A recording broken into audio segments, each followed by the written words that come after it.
ਸਿਆਸਤਦਾਨ ਜਿਹੜੇ ਨੇ ਇੱਕ ਹਲਕੇ ਨੂੰ ਰਿਪਰੈਜ਼ੈਂਟ ਕਰਦੇ ਆ, ਜਿਹੜੇ ਸਿਰਫ 1.5 ਲੱਖ ਵੋਟਰ ਨੂੰ ਰਿਪਰੈਜ਼ੈਂਟ ਕਰਦੇ ਆ। ਜਿਹੜੇ ਦੁਨੀਆ ਦੇ ਵਿੱਚ ਚੈਂਪੀਅਨ ਹੈ ਉਹਨਾਂ ਦਾ 5000 ਤੇ ਇਹਨਾਂ ਦੀ ਲੱਖਾਂ ਦੇ ਹਿਸਾਬ ਨਾਲ ਇਹਨਾਂ ਨੂੰ ਸਹੂਲਤਾਂ ਤੇ ਪੈਨਸ਼ਨ ਹੈ ਜਿਹੜੀ। ਜੇ ਸਾਨੂੰ ਦੇਣੀ ਹੈ ਸਨਮਾਨਜਨਕ ਜਿਹੜੀ ਹੈ ਰਾਸ਼ੀ ਚਾਹੀਦੀ ਹੈ, ਸਾਨੂੰ ਸਾਡੀ ਇੱਜ਼ਤ ਹੋਣੀ ਚਾਹੀਦੀ, ਸਾਨੂੰ ਪਤਾ ਲੱਗੇ ਕਿ ਸਾਨੂੰ ਕੁਝ ਮਿਲਿਆ। ਹੁਣ ਕੀ ਦੱਸੀ ਹੈ ਮਿਨਿਸਟਰ MLA ਉਹ ਜਿਹੜੇ ਆ, ਕੋਈ 5 ਲੱਖ ਰੁਪਇਆ ਪੈਨਸ਼ਨ ਲੈ ਰਿਹਾ ਮਹੀਨੇ ਦੀ, ਕੋਈ 3.5 ਲੱਖ ਲੈ ਰਿਹਾ, ਕੋਈ 3 ਲੱਖ ਲੈ ਰਿਹਾ। ਉਹ ਜੇ ਤੁਸੀਂ ਸਾਡੇ ਸਪੋਰਟਸਮੈਨ ਆ ਜਿਨ੍ਹਾਂ ਨੇ ਓਲੰਪਿਕ ਦੇ ਵਿੱਚ ਨਾਂ ਕੀਤਾ ਹੈ, ਦੁਨੀਆ ਦੇ ਵਿੱਚ ਨਾਂ ਕੀਤਾ ਆ, ਉਹਨਾਂ ਦੀ ਪੈਨਸ਼ਨ ਤੁਸੀਂ ਬੰਦ ਕਰ ਰਹੇ ਆ ਤੇ ਮਿਨਿਸਟਰ ਤੇ MLA ਲੈ ਰਹੇ ਆ। ਤੁਸੀਂ ਦੇਖਿਆ ਹੋਣਾ ਸਪੋਰਟਸ ਕਾਲਜ ਦੇ ਵਿੱਚ ਵੀ ਟਰੈਕ ਦਾ ਹਾਲ ਕਿੰਨਾ ਖਰਾਬ ਹੋ ਚੁੱਕਾ। ਉੱਥੇ ਦੀ ਹਾਲਤ ਜਿਹੜੀ ਹੈ, ਜਦੋਂ ਕਿ ਉੱਥੋਂ ਦੇ ਤੁਸੀਂ ਜੇ ਓਲੰਪੀਅਨਸ ਨੂੰ ਦਿਖੋਗੇ ਨਾ, ਗਿਣਤੀ ਕਰਨ ਲੱਗੋਗੇ, ਬਹੁਤ ਓਲੰਪੀਅਨਸ ਉਸ ਥਾਂ ਤੋਂ ਨਿਕਲੇ, ਅੱਜ ਉਹਨਾਂ ਦਾ ਹਾਲ ਬਹੁਤ ਮਾੜਾ ਹੈ। ਪੰਜਾਬ ਸਰਕਾਰ ਦੇ ਸ਼ੁਰੂਆਤੀ ਕਾਰਿਆਕਾਲ ਦੇ ਵਿੱਚ ਪੰਜਾਬ ਸਰਕਾਰ ਨੇ ਲੋਕਾਂ ਨਾਲ ਕਾਫੀ ਵੱਡੀਆਂ ਅਨਾਉਂਸਮੈਂਟਸ ਕੀਤੀਆਂ ਸੀਗੀਆਂ, ਕਾਫੀ ਵੱਡੇ ਵਾਅਦੇ ਕੀਤੇ ਸੀਗੇ, ਜਿਸ ਤੋਂ ਬਾਅਦ ਕਿ ਲੋਕਾਂ ਦੇ ਵਿੱਚ ਅੱਜ ਕੱਲ੍ਹ ਰੋਸ ਆ ਗਿਆ ਹੈ। ਇਸ ਕਾਰਨ ਕਿਉਂਕਿ ਪੰਜਾਬ ਸਰਕਾਰ ਦੇ ਜਿਹੜੇ ਵਾਅਦੇ ਸੀਗੇ ਉਹ ਪੂਰਨ ਨਹੀਂ ਹੋ ਪਾਏ। ਜੇਕਰ ਅਸੀਂ ਗੱਲ ਕਰੀਏ ਯੂਥ ਨਾਲ ਕੀਤੇ ਗਏ ਵਾਅਦੇ, ਜਿਵੇਂ ਕਿ ਇੰਪਲੋਇਮੈਂਟ ਨੂੰ ਲੈ ਕੇ ਜਾਂ ਫਿਰ ਸਮਾਰਟਫੋਨਸ ਨੂੰ ਲੈ ਕੇ, ਉਸ ਦੇ ਬਾਅਦ ਯੂਥ ਨੂੰ ਹੀ ਨਹੀਂ ਬਲਕਿ ਆਮ ਲੋਕਾਂ ਦੇ ਵਿੱਚ ਵੀ ਕਾਫੀ ਜ਼ਿਆਦਾ ਇਸ ਦਾ ਰੋਸ਼ ਹੈ ਕਿ ਪੰਜਾਬ ਸਰਕਾਰ ਆਪਣੇ ਵਾਅਦਿਆਂ ਨੂੰ ਪੂਰਾ ਨਹੀਂ ਕਰ ਪਾਈ, ਜਿਸ ਦਾ ਰੀਜ਼ਨ ਇਹ ਦੱਸਿਆ ਜਾ ਰਿਹਾ ਹੈ ਕਿ ਕੋਵਿਡ-19 ਦੇ ਆਉਣ ਕਾਰਨ ਜਿਹੜਾ ਕਰਫਿਊ ਲੱਗ ਗਿਆ, ਲੋਕਡਾਊਨ ਲੱਗ ਗਿਆ, ਉਸ ਕਾਰਨ ਇਹਨਾਂ ਸਾਰੀਆਂ ਚੀਜ਼ਾਂ ਦੇ ਵਿੱਚ ਇਹ ਰੁਕਾਵਟਾਂ ਆਈਆਂ। ਪਰ ਉੱਥੇ ਹੀ ਜੇਕਰ ਅਸੀਂ ਗੱਲ ਕਰੀਏ ਪੰਜਾਬ ਦੇ ਸੀਨੀਅਰ ਪਲੇਅਰਸ ਜਿਨ੍ਹਾਂ ਨੇ ਓਲੰਪਿਕਸ ਖੇਡਿਆ ਹੈ, ਅਰਜੁਨ ਅਵਾਰਡੀਜ਼ ਨੇ ਇੰਡੀਆ ਨੂੰ ਵੱਡੇ ਤੌਰ ਦੇ ਉੱਤੇ ਇੰਟਰਨੈਸ਼ਨਲ ਲੈਵਲ ਦੇ ਉੱਤੇ ਨਾਮ ਰੋਸ਼ਨਾਇਆ ਹੈ, ਨਾ ਸਿਰਫ ਇੰਡੀਆ ਦਾ ਬਲਕਿ ਪੰਜਾਬ ਦਾ, ਉਹਨਾਂ ਦੇ ਵਿੱਚ ਵੀ ਇਸ ਵੇਲੇ ਰੋਸ ਆ ਚੁੱਕਾ ਹੈ ਇਸ ਚੀਜ਼ ਨੂੰ ਲੈ ਕੇ ਕਿ ਪੰਜਾਬ ਸਰਕਾਰ ਨੇ ਆਪਣੇ ਸ਼ੁਰੂਆਤੀ ਟੈਨਿਓਰ ਦੇ ਵਿੱਚ ਅਨਾਉਂਸਮੈਂਟ ਕੀਤੀ ਸੀ ਕਿ ਜਿਹੜੀ ਉਹਨਾਂ ਦੀ ਪੈਨਸ਼ਨ ਹੈ ਉਹ 5000 ਤੋਂ ਵਧਾ ਕੇ 15000 ਕਰ ਦਿੱਤੀ ਗਈ ਹੈ, 3 ਗੁਣਾ ਵਧਾ ਦਿੱਤੀ ਗਈ ਹੈ। ਪਰ ਉਸ ਦੇ ਬਾਵਜੂਦ ਵੀ ਉਹਨਾਂ ਓਲੰਪੀਅਨਸ ਦੇ ਅਕਾਊਂਟ ਦੇ ਵਿੱਚ 600 ਰੁਪਇਆ ਪਾਉਣ ਦੀ ਗੱਲ ਕੀਤੀ ਜਾ ਰਹੀ ਹੈ। ਤੇ ਨਾਲੋਂ ਨਾਲ ਜੇਕਰ ਅਸੀਂ ਗੱਲ ਕਰੀਏ ਬਣਦੇ ਮਾਣ ਸਨਮਾਨ ਦੀ, ਤੇ ਓਲੰਪੀਅਨਸ ਦੇ ਵੱਲੋਂ ਇਸ ਚੀਜ਼ ਦਾ ਵੀ ਰੋਸ਼ ਪ੍ਰਗਟ ਕੀਤਾ ਗਿਆ ਹੈ ਕਿ ਜਿਹੜੀ ਬਣਦਾ ਮਾਣ ਸਨਮਾਨ ਹੈ ਉਹ ਤੇ ਉਹਨਾਂ ਨੂੰ ਮਿਲ ਨਹੀਂ ਰਿਹਾ। ਨਾਲੋਂ ਨਾਲ ਬਿਲਕੁਲ ਪਿਛਲੇ 1.5 ਸਾਲ ਤੋਂ ਉਹਨਾਂ ਦੇ ਅਕਾਊਂਟ ਦੇ ਵਿੱਚ ਇੱਕ ਵਾਰ ਵੀ ਪੈਨਸ਼ਨ ਨਹੀਂ ਪਾਈ ਗਈ ਹੈ। ਤੇ ਜਦੋਂ ਅਸੀਂ ਇਹਨਾਂ ਨਾਲ ਗੱਲਬਾਤ ਕੀਤੀ ਤੇ ਕੀ ਚੀਜ਼ਾਂ ਨਿਕਲ ਕੇ ਸਾਹਮਣੇ ਆਈਆਂ, ਕਿਸ ਤਰੀਕੇ ਨਾਲ ਇਹਨਾਂ ਦੇ ਜਿਹੜੇ ਰੋਸ ਨੇ ਉਹ ਸਾਹਮਣੇ ਨਿਕਲ ਕੇ ਆਏ, ਉਹ ਕੁਝ ਇਸ ਤਰੀਕੇ ਦੇ ਨਾਲ ਸੀਗੇ ਕਿ ਜਿਸ ਤਰ੍ਹਾਂ ਅੱਜ ਇਹ ਇੰਟਰਨੈਸ਼ਨਲ ਲੈਵਲ ਦਾ ਹਾਕੀ ਗਰਾਊਂਡ ਖਾਲੀ ਪਿਆ ਹੈ, ਸੁਰਜੀਤ ਹਾਕੀ ਗਰਾਊਂਡ ਖਾਲੀ ਪਿਆ ਹੈ ਕੋਵਿਡ-19 ਦੇ ਲੱਗਣ ਕਾਰਨ, ਉਸੇ ਤਰੀਕੇ ਦੇ ਨਾਲ ਉਹਨਾਂ ਦੇ ਪੈਨਸ਼ਨ ਅਕਾਊਂਟਸ ਵੀ ਪਿਛਲੇ 1.5 ਸਾਲ ਤੋਂ ਜ਼ਿਆਦਾ ਸਮੇਂ ਤੋਂ ਖਾਲੀ ਪਏ ਨੇ। ਤੇ ਇਸ ਵੇਲੇ ਅਸੀਂ ਮੌਜੂਦ ਹਾਂ ਉਸ ਓਲੰਪਿਕ ਗੋਲਡ ਮੈਡਲਿਸਟ ਦੇ ਨਾਲ ਜਿਸ ਨੇ ਪੰਜਾਬ ਸਰਕਾਰ ਵੱਲੋਂ ਅਨਾਉਂਸ ਕੀਤੇ ਗਏ ਸਭ ਤੋਂ ਪਹਿਲਾਂ ਮਹਾਰਾਜਾ ਰਣਜੀਤ ਸਿੰਘ ਅਵਾਰਡ ਨੂੰ ਪ੍ਰਾਪਤ ਕੀਤਾ ਸੀਗਾ। ਗੋਲਡ ਮੈਡਲ ਦਾ ਜਿਹੜਾ ਉੱਥੇ ਪ੍ਰਾਪਤ ਕੀਤੇ ਹੋਏ ਇੱਕ ਰਿਕਾਰਡ ਬਣਾਇਆ ਸੀਗਾ ਕਿ 15 ਗੋਲਸ ਕੀਤੇ, ਹੈਟ੍ਰਿਕ ਹੈ 6 ਮਿੰਟਾਂ ਦੇ ਵਿੱਚ ਇੱਕ ਹੈਟ੍ਰਿਕ ਮਾਰੀ ਹੋਈ ਹੈ। ਸੁਰਿੰਦਰ ਸਿੰਘ ਸੋਢੀ ਜੀ ਜੋ ਕਿ IG ਰੈਂਕ ਤੋਂ ਰਿਟਾਇਰਡ ਨੇ, ਸਭ ਤੋਂ ਵੱਡਾ ਰੈਂਕ ਇਸ ਵੇਲੇ ਪ੍ਰਾਪਤ ਕੀਤਾ ਹੈ, ਇਕਲੌਤੇ ਹਾਕੀ ਓਲੰਪੀਅਨ ਨੇ। ਸਰ ਬਹੁਤ ਬਹੁਤ ਸਵਾਗਤ ਹੈ ਤੁਹਾਡਾ। ਥੈਂਕ ਯੂ ਜੀ ਮਨਰਾਜ ਜੀ, ਔਰ ਤੁਹਾਡਾ ਸ਼ੁਕਰੀਆ ਕਿ ਤੁਸੀਂ ਮੀਡੀਆ ਦੇ ਥਰੂ ਲੋਕਾਂ ਨੂੰ ਜਿਹੜੀ ਜਾਣਕਾਰੀ ਦੇਣ ਦੀ ਲੋੜ ਹੁੰਦੀ ਆ ਉਹ ਦਿੰਦੇ ਰਹਿੰਦੇ ਆ, ਔਰ ਲੋਕਾਂ ਨੂੰ ਪਤਾ ਲੱਗਦਾ ਰਹਿੰਦਾ ਸਾਰੀ ਗਤੀਵਿਧੀਆਂ ਸਪੋਰਟਸ ਦੀਆਂ, ਔਰ ਜਿਹੜੇ ਪੁਰਾਣੇ ਪਲੇਅਰ ਆ ਜਿਹੜੇ ਉਹਨਾਂ ਦੇ ਫੈਨ ਆ ਉਹਨਾਂ ਨੂੰ ਵੀ ਉਹ ਦੇਖਦੇ ਰਹਿੰਦੇ ਆ ਵੀ ਉਹ ਅੱਜ ਕਿੱਥੇ ਆ ਤੇ ਕਿਸ ਤਰ੍ਹਾਂ ਦੀ ਗੱਲਬਾਤ ਚੱਲ ਰਹੀ ਆ। ਸਰ ਇਸ ਵੇਲੇ ਦਾ ਸਭ ਤੋਂ ਭਖਦਾ ਮੁੱਦਾ ਇਹੀ ਹੈ ਕਿ ਜਿਹੜੀਆਂ ਪੈਨਸ਼ਨਸ ਨੇ, ਖਾਸ ਤੌਰ ਤੇ ਓਲੰਪਿਕ ਗੋਲਡ ਮੈਡਲਿਸਟ ਜਿਹੜੇ ਪਲੇਅਰਸ ਨੇ, ਹਾਕੀ ਪਲੇਅਰਸ ਨੇ, ਓਲੰਪਿਕ ਪਲੇਅਰਸ ਨੇ, ਉਹਨਾਂ ਨੂੰ ਹਾਲੇ ਤੱਕ ਪੰਜਾਬ ਸਰਕਾਰ ਵੱਲੋਂ ਕਿਸੇ ਵੀ ਤਰ੍ਹਾਂ ਦੀ ਜਿਹੜੀ ਪੈਨਸ਼ਨ ਅਨਾਉਂਸ ਕੀਤੀ ਗਈ ਸੀ ਉਹ ਦਿੱਤੀ ਹੀ ਨਹੀਂ ਗਈ। ਪਲੱਸ ਕਾਫੀ ਜ਼ਿਆਦਾ ਰੋਸ਼ ਆਇਆ ਹੋਇਆ ਹੈ ਤੁਹਾਡੇ ਵਿੱਚ। ਪਹਿਲਾਂ ਤਾਂ ਪੈਨਸ਼ਨ ਦੀ ਗੱਲ ਕਰਦੇ ਹਾਂ ਕਿ ਕਿੰਨੀ ਦੇਰ ਤੋਂ ਪੈਨਸ਼ਨ ਨਹੀਂ ਆਈ ਹੈ ਤੁਹਾਡੀ? ਮਨਰਾਜ ਜੀ, ਇਹ ਜਿਹੜੀ ਪੈਨਸ਼ਨ ਆ ਨਾ, ਜਦੋਂ ਬੰਦ ਹੋ ਗਈ ਸੀਗੀ ਇੱਕ ਵਾਰ, ਇਹਨਾਂ ਦੀ ਪਾਲਿਸੀ ਇਸ ਤਰ੍ਹਾਂ ਦੀ ਬਣ ਗਈ ਸੀਗੀ, ਜਾਂ ਤਾਂ ਉਹਦੇ ਵਿੱਚ ਮਿਨਿਸਟਰ ਨੇ ਖਿਆਲ ਨਹੀਂ ਕੀਤਾ, ਉਹਨੇ ਦੇਖਿਆ ਨੀਗਾ ਕਿ ਜਿਹੜੀ ਪਾਲਿਸੀ ਸੈਕਟਰੀ ਨੇ, ਡਾਇਰੈਕਟਰ ਸਪੋਰਟਸ ਨੇ ਬਣਾਈ, ਉਹਨੇ ਅਪਰੂਵ ਕਰਕੇ ਗਾਂਹ ਭੇਜਤੀ, ਤੇ ਜਾਂ ਉਹਨਾਂ ਨੂੰ ਪਤਾ ਨਹੀਂ, ਉਹਨਾਂ ਨੇ ਉਹਦੇ ਵਿੱਚ ਫਾਰਮੈਲਿਟੀਜ਼ ਇਸ ਤਰ੍ਹਾਂ ਦੀਆਂ ਰੱਖਤੀਆਂ ਸੀਗੀਆਂ ਕਿ ਜਿਹੜੀਆਂ ਕਿ ਕੋਈ ਪੂਰੀਆਂ ਹੀ ਨਹੀਂ ਕਰ ਸਕਦਾ ਸੀ, ਆਮ ਆਰਡੀਨਰੀ ਪਲੇਅਰ ਵੀ ਨਹੀਂ ਪੂਰੀਆਂ ਕਰ ਸਕਦਾ ਤੇ ਉਹਨੂੰ ਵੀ ਨਹੀਂ ਸੀ ਪੈਨਸ਼ਨ ਮਿਲ ਸਕਦੀ। ਕਿਸ ਤਰ੍ਹਾਂ ਦੀਆਂ ਇਹ ਕੰਡੀਸ਼ਨ ਸੀਗੀਆਂ, ਇਸ 'ਤੇ ਚਾਨਣ ਜ਼ਰੂਰ ਪਾਓ। ਸਪੈਸ਼ਲੀ ਇਹ ਇਸ ਤਰ੍ਹਾਂ ਦੀਆਂ ਸੀ ਕਿ ਤੁਸੀਂ ਉਹਦੀ ਸਾਲ ਦੀ ਇਨਕਮ ਜਿਹੜੀ ਆ ਨਾ ਉਹ ਫਿਕਸ ਕਰਤੀ ਸੀ ਇੱਕਦਮ, ਕਿ ਜੇ ਸਾਲ ਦੀ 6 ਲੱਖ ਰੁਪਈਆ ਬੰਦਾ ਇਨਕਮ ਲੈਂਦਾ ਤੇ ਉਹਨੂੰ ਕੋਈ ਪੈਨਸ਼ਨ ਨਹੀਂ ਮਿਲੇਗੀ। ਤੇ ਉਹ ਸਾਲ ਦੀ 6 ਲੱਖ ਪੈਨਸ਼ਨ ਤਾਂ ਜਿਹੜੀ ਇਨਕਮ ਆ ਉਹ ਤਾਂ ਆਮ ਬੰਦਾ ਹਰ ਇੱਕ ਕਰ ਲੈਂਦਾ ਆ। ਉਹ ਤਾਂ ਮਾੜੇ ਜਿਹੜੇ ਸਟੇਟ ਲੈਵਲ ਦੇ ਪਲੇਅਰ ਕਿਤੇ ਨਾ ਕਿਤੇ ਨੌਕਰੀ ਕਰਦੇ ਹੋਵੇ ਉਹਨਾਂ ਦੀ ਵੀ ਹੈਗੀ ਆ। ਤੇ ਜਦੋਂ ਇਹ ਮੇਨ ਜਿਹੜੀ ਸੀਗੀ ਕਿ ਤੁਹਾਡੀ ਇਨਕਮ ਇੰਨੀ ਹੋਣੀ ਤੇ ਤੁਸੀਂ ਨਹੀਂ ਲੈ ਸਕਦੇ 6 ਲੱਖ, ਤੇ ਫਿਰ ਸਾਰੇ ਦੇ ਸਾਰੇ ਜਿੰਨੇ ਵੀ ਪਲੇਅਰ ਆਊਟ ਹੋ ਗਏ ਸੀ ਪੈਨਸ਼ਨ 'ਚੋਂ। ਜਦੋਂ ਪਤਾ ਲੱਗਾ ਫਿਰ ਅਸੀਂ ਰੌਲਾ ਪਾਇਆ ਤੇ ਫਿਰ ਸਾਨੂੰ ਜਿਹੜੇ ਸਪੋਰਟਸ ਮਿਨਿਸਟਰ ਆ ਰਾਣਾ ਸੋਢੀ, ਉਹਨਾਂ ਇਹ ਯਕੀਨ ਦਵਾਇਆ ਸੀਗਾ ਕਿ ਨਹੀਂ ਅਸੀਂ ਪਾਲਿਸੀ ਦੇ ਵਿੱਚ ਦੁਬਾਰਾ ਅਮੈਂਡਮੈਂਟ ਕਰਾਂਗੇ ਔਰ ਜਿੱਦਾਂ ਅਸੀਂ ਡਿਕਲੇਅਰ ਕੀਤਾ ਉਹਦੇ ਵਿੱਚ ਟ੍ਰਿਪਲ ਪੈਨਸ਼ਨ 3 ਗੁਣਾ ਲਾਗੂ ਕਰਾਂਗੇ। ਲੇਕਿਨ ਅਸੀਂ ਉਹਨਾਂ ਨੂੰ ਕਹੇ ਸਾਨੂੰ ਟਾਈਮ ਦਿਓ ਮਿਲਣ ਦਾ। 1.5-2 ਸਾਲ ਹੋ ਗਏ ਆ, ਨਾ ਤਾਂ ਮਿਨਿਸਟਰ ਸਾਹਿਬ ਨੇ ਟਾਈਮ ਦਿੱਤਾ, ਨਾ ਹੀ CM ਸਾਹਿਬ ਨਾਲ ਕੋਈ ਕਿਤੇ ਗੱਲ ਹੋ ਸਕੀ ਆ ਤੇ ਨਾ ਕਰ ਸਕੇ ਅਸੀਂ। ਤੇ ਇਹ ਮਿਨਿਸਟਰ ਲੈਵਲ ਦੀ ਗੱਲ ਹੀ ਆ। ਮਿਨਿਸਟਰ ਤੁਸੀਂ ਜੇ ਤੁਹਾਡੇ ਤੋਂ ਪਾਲਿਸੀ ਗਲਤ ਵੀ ਬਣ ਗਈ ਆ ਥੋੜ੍ਹੀ ਬਹੁਤੀ, ਉਹਨੂੰ ਤੁਸੀਂ ਅਮੈਂਡਮੈਂਟ ਕਰਕੇ ਦੁਬਾਰਾ ਜਿਹੜੇ ਓਲੰਪੀਅਨਸ ਆ ਜਿਹੜੇ ਤੁਹਾਡੇ ਸਟੇਟ ਦੀ ਸ਼ਾਨ ਆ, ਸਟੇਟ ਦੀ ਸ਼ਾਨ ਤਾਂ ਹੈਗੀ ਆ, ਉਹ ਇੰਡੀਆ ਦੀ ਵੀ ਸ਼ਾਨ ਆ। ਔਰ ਤੁਸੀਂ ਜਦੋਂ ਵੱਡੇ ਟੂਰਨਾਮੈਂਟ ਹੁੰਦੇ ਦੂਜੇ, ਤੁਸੀਂ ਉਹਨਾਂ ਲੋਕਾਂ ਨੂੰ ਜਿਨ੍ਹਾਂ ਨੇ ਮੈਡਲ ਲਿਆਂਦੇ ਉਹਨਾਂ ਨੂੰ ਯਾਦ ਕਰਦੇ, ਬੁਲਾਇਆ ਵੀ ਜਾਂਦਾ। ਬਹੁਤ ਵਾਰੀ ਅਸੀਂ ਦਿੱਲੀ ਗਏ ਹਾਂ, ਕਈ ਫੰਕਸ਼ਨ ਹੁੰਦੇ ਰਹੇ ਆ। ਬਲਵੀਰ ਸਿੰਘ ਜਦੋਂ ਹਾਲੇ ਉਹਨਾਂ ਦੀ ਡੈਥ ਨਹੀਂ ਹੋਈ ਸੀਗੀ ਤੇ ਅਸੀਂ ਸਾਰੇ ਓਲੰਪੀਅਨਸ ਮੈਡਲਿਸਟ ਉਹਦੇ ਵਿੱਚੋਂ ਦਿੱਲੀ ਗਏ ਸੀਗੇ। ਇੱਕ ਫੰਕਸ਼ਨ ਸੀਗਾ, ਉਹਨਾਂ ਨੇ ਸੱਦੇ ਸੀਗੇ। ਜਦੋਂ ਕੋਈ ਦੱਸਣ ਦੀ ਗੱਲ ਹੁੰਦੀ ਹੈ ਕਿ ਸਾਡੇ ਕੋਲ ਇੰਨੇ ਓਲੰਪੀਅਨ ਆ, ਇੰਨੇ ਗੋਲਡ ਮੈਡਲਿਸਟ ਆ, ਤੇ ਉਦੋਂ ਸਰਕਾਰ ਬੜੀ ਵਧਾ ਚੜਾ ਕੇ ਦੱਸਦੀ ਹੈ, ਖੁਸ਼ੀ ਪ੍ਰਗਟ ਕਰਦੀ ਹੈ ਆਪਣੀ। ਲੇਕਿਨ ਜਦੋਂ ਤੁਸੀਂ ਪਾਲਿਸੀਆਂ ਬਣਾਉਂਦੇ ਆ ਨਾ, ਉਦੋਂ ਉਹ ਪਾਲਿਸੀਆਂ ਇਸ ਤਰ੍ਹਾਂ ਦੀਆਂ ਬਣਨੀਆਂ ਚਾਹੀਦੀਆਂ ਕਿ ਉਹਨਾਂ ਦੇ ਵਿੱਚ ਕਦੇ ਕਿੰਤੂ ਪਰੰਤੂ ਨਹੀਂ ਹੋਣਾ ਚਾਹੀਦਾ। ਔਰ ਅਮੈਂਡਮੈਂਟ ਦੀ ਜਿਹੜੀ ਗੱਲ ਹੋਈ ਸੀਗੀ ਜੀ, ਅਸੀਂ 3 ਗੁਣਾ ਪੈਨਸ਼ਨ ਜਿਹੜੀ ਆ ਉਹ ਦਿਆਂਗੇ, ਉਹ ਹਾਲੇ ਤੱਕ ਮੇਰਾ ਖਿਆਲ ਆ ਕਿ ਉਹ ਹੋਈ ਨਹੀਂ ਹੋਣੀ, ਕਿਉਂਕਿ ਸਾਨੂੰ ਤਾਂ ਕੋਈ ਇਨਫੋਰਮੇਸ਼ਨ ਹੀ ਨਹੀਂ ਮਿਲੀ, ਨਾ ਹੀ ਮਿਨਿਸਟਰ ਸਾਹਿਬ ਨਾਲ ਕੋਈ ਸਾਡੀ ਮੀਟਿੰਗ ਹੋ ਸਕੀ ਹੈ। ਜਦ ਕਿ ਉਹ ਸਾਡੇ ਨਾਲ ਦੇ ਪਲੇਅਰ ਆ, ਇਹ ਨਹੀਂ ਕਿ ਆਮ ਮਿਨਿਸਟਰ ਆ, ਉਹ ਪਲੇਅਰ ਆ। ਉੱਦਾਂ ਵੀ ਅਸੀਂ ਮਿਲਦੇ ਰਹਿੰਦੇ ਸੀ, ਗਰਾਊਂਡਾਂ 'ਚ ਵੀ ਮਿਲਦੇ ਰਹਿੰਦੇ ਸੀਗੇ। ਲੇਕਿਨ ਉਹਨਾਂ ਨਾਲ ਸਾਡੀ ਕਦੇ ਫੋਨ 'ਤੇ ਵੀ ਗੱਲ ਨਹੀਂ ਹੋ ਸਕੀ। ਮੈਂ 1-2 ਵਾਰੀ ਫੋਨ ਕੀਤੇ, PA ਨੇ ਕਿਹਾ ਮੈਂ ਅੱਛਾ ਕਰਦੇ ਹਾਂ, ਮੁੜ ਕੇ ਉਹਨਾਂ ਨੇ ਮੈਸੇਜ ਵੀ ਦਿੱਤਾ ਹੋਊਗਾ, ਲੇਕਿਨ ਬੈਕ ਕਾਲ ਨਹੀਂ ਆਈ। ਜਦ ਕਿ ਮਤਲਬ ਜੇ ਉਹਨਾਂ ਨੂੰ ਐਡੇ ਲੈਵਲ ਦੇ ਪਲੇਅਰ ਗੱਲ ਕਰਦੇ ਆ ਨਾ, ਤੇ ਉਹਨਾਂ ਨੂੰ ਇੱਕ ਆਸ ਹੁੰਦੀ ਆ ਕਿ ਹਾਂ ਬੈਕ ਕਾਲ ਆਏਗੀ। ਤੇ ਉਹ ਕੋਈ ਹਾਲੇ ਤੱਕ ਸਾਡੀ ਉਹ ਜਿਹੜੀ ਟ੍ਰਿਪਲ 3 ਗੁਣਾ ਜਿਹੜੀ ਪੈਨਸ਼ਨ ਵਧਾਉਣੀ ਹੈਗੀ, ਉਹਦੇ ਬਾਰੇ ਦੇ ਵਿੱਚ ਉਹਨਾਂ ਨੂੰ ਹਾਲੇ ਕੋਈ ਅਮੈਂਡਮੈਂਟ ਨਹੀਂ ਹੋਈ ਹੈਗੀ, ਜਿਹੜੀ ਹੋਣ ਦੀ ਬਹੁਤ ਜ਼ਰੂਰੀ ਆ। ਮਤਲਬ ਜੋ ਬਣਦਾ ਮਾਨ ਸਨਮਾਨ ਹੈ ਉਹ ਹਾਲੇ ਤੱਕ ਓਲੰਪੀਅਨਸ ਨੂੰ ਹੀ ਨਹੀਂ ਮਿਲਿਆ, ਬਾਕੀ ਤੇ ਕਿਸੇ ਪਲੇਅਰ ਨੂੰ ਮਿਲਣਾ ਬਹੁਤ ਦੂਰ ਦੀ ਗੱਲ ਹੈ।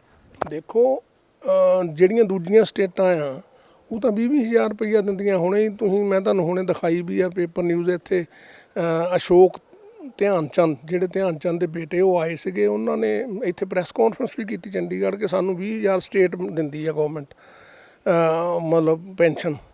ਦੂਸਰੀਆਂ ਜਿਹੜੀਆਂ ਸਟੇਟਾਂ ਆ ਉਹ ਆਪਣੇ ਪਲੇਅਰਾਂ ਨੂੰ ਦਿੰਦੀਆਂ, ਜਦ ਕਿ ਪੰਜਾਬ ਨੂੰ ਅਸੀਂ ਬਹੁਤ ਖੁਸ਼ਹਾਲ ਸਟੇਟ ਮੰਨਦੇ ਹਾਂ ਕਿ ਸਾਡੀ ਬੜੀ ਖੁਸ਼ਹਾਲ ਸਟੇਟ ਆ।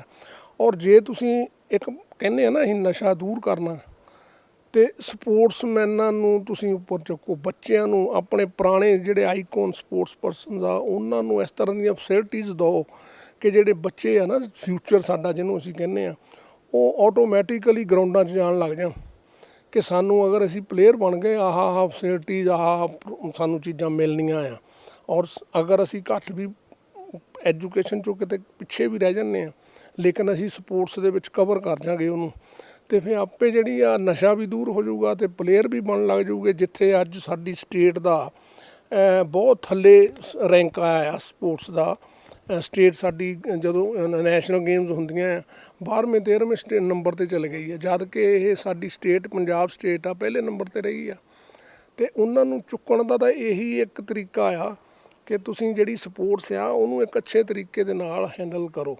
ਮੈਨੂੰ ਹਾਲੇ ਤੱਕ ਕੋਈ ਇਸ ਤਰ੍ਹਾਂ ਦਾ ਗਰਾਊਂਡ ਲੈਵਲ 'ਤੇ ਕੋਈ ਚੀਜ਼ ਨਹੀਂ ਦਿਸੀ। 3-3.5 ਸਾਲ ਹੋ ਗਏ ਆ ਸਰਕਾਰ ਨੂੰ, ਮੈਨੂੰ ਗਰਾਊਂਡ ਲੈਵਲ 'ਤੇ ਐਸੀ ਕੋਈ ਚੀਜ਼ ਨਹੀਂ ਦਿਖੀ ਜਿੱਥੋਂ ਅਸੀਂ ਕਹਿ ਸਕੀਏ ਸਾਡੀ ਸਟੇਟ ਨੇ ਜਿਹੜੇ ਆ ਉਹ ਸਪੋਰਟਸ ਦੇ ਵਿੱਚ ਇਹਦੀ ਪ੍ਰਮੋਸ਼ਨ ਹੋ ਸਕਦੀ ਆ ਜਾਂ ਹੋਈ ਆ। ਨਾ ਤਾਂ ਮੈਨੂੰ ਇਨਫਰਾਸਟਰਕਚਰ ਕਿਤੇ ਦਿਸਿਆ ਅੱਛਾ, ਜਿਹੜਾ ਬਣਿਆ ਪਹਿਲਾਂ ਬਣਿਆ ਜਿਹੜਾ ਉਹੀ ਚੱਲ ਰਿਹਾ ਆ।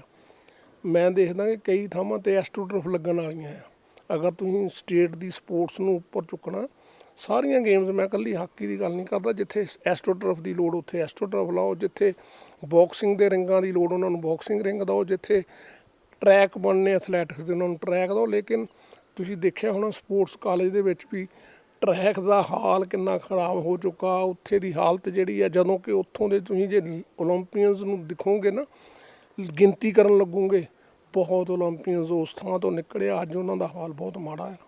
ਸਰ, ਸ਼ੁਰੂਆਤ ਦੇ ਵਿੱਚ ਤੁਸੀਂ ਗੱਲ ਕੀਤੀ ਸੀ ਲੈਟਰ ਦੀ, ਇੱਕ ਅਥਾਰਟੀ ਲੈਟਰ ਜਿਹੜਾ ਕਿ ਹਰ ਓਲੰਪੀਅਨ ਦੇ ਘਰ ਜਾਂਦਾ ਜ਼ਰੂਰ ਹੈ, ਚਾਹੇ ਉਹਨਾਂ ਦਾ ਹਾਲ ਚਾਲ ਪੁੱਛਣ ਲਈ, ਚਾਹੇ ਉਹਨਾਂ ਨੂੰ ਸਨਮਾਨ ਕਰਨ ਲਈ, ਪਰ ਜਿਹੜੇ ਓਲੰਪੀਅਨਸ ਨੇ ਲੈਟਰ ਰਿਸੀਵ ਕੀਤੇ ਉਹਦੀ ਰਿਐਲਿਟੀ ਕੀ ਹੈ? ਸਾਨੂੰ ਸੁਣਨ ਨੂੰ ਮਿਲਿਆ ਕਿ ਉਹਨਾਂ ਨੂੰ ਸਿਰਫ ਇੱਕ ਚੈੱਕ ਕਰਨ ਲਈ ਆਇਆ ਲੈਟਰ ਆਉਂਦਾ ਹੈ ਪੰਜਾਬ ਸਰਕਾਰ ਵੱਲੋਂ ਕਿ ਆਰ ਦੇ ਅਲਾਈਵ ਔਰ ਨਾਟ। ਇਹ 'ਚ ਕਿੰਨੀ ਕੁ ਸੱਚਾਈ ਹੈ?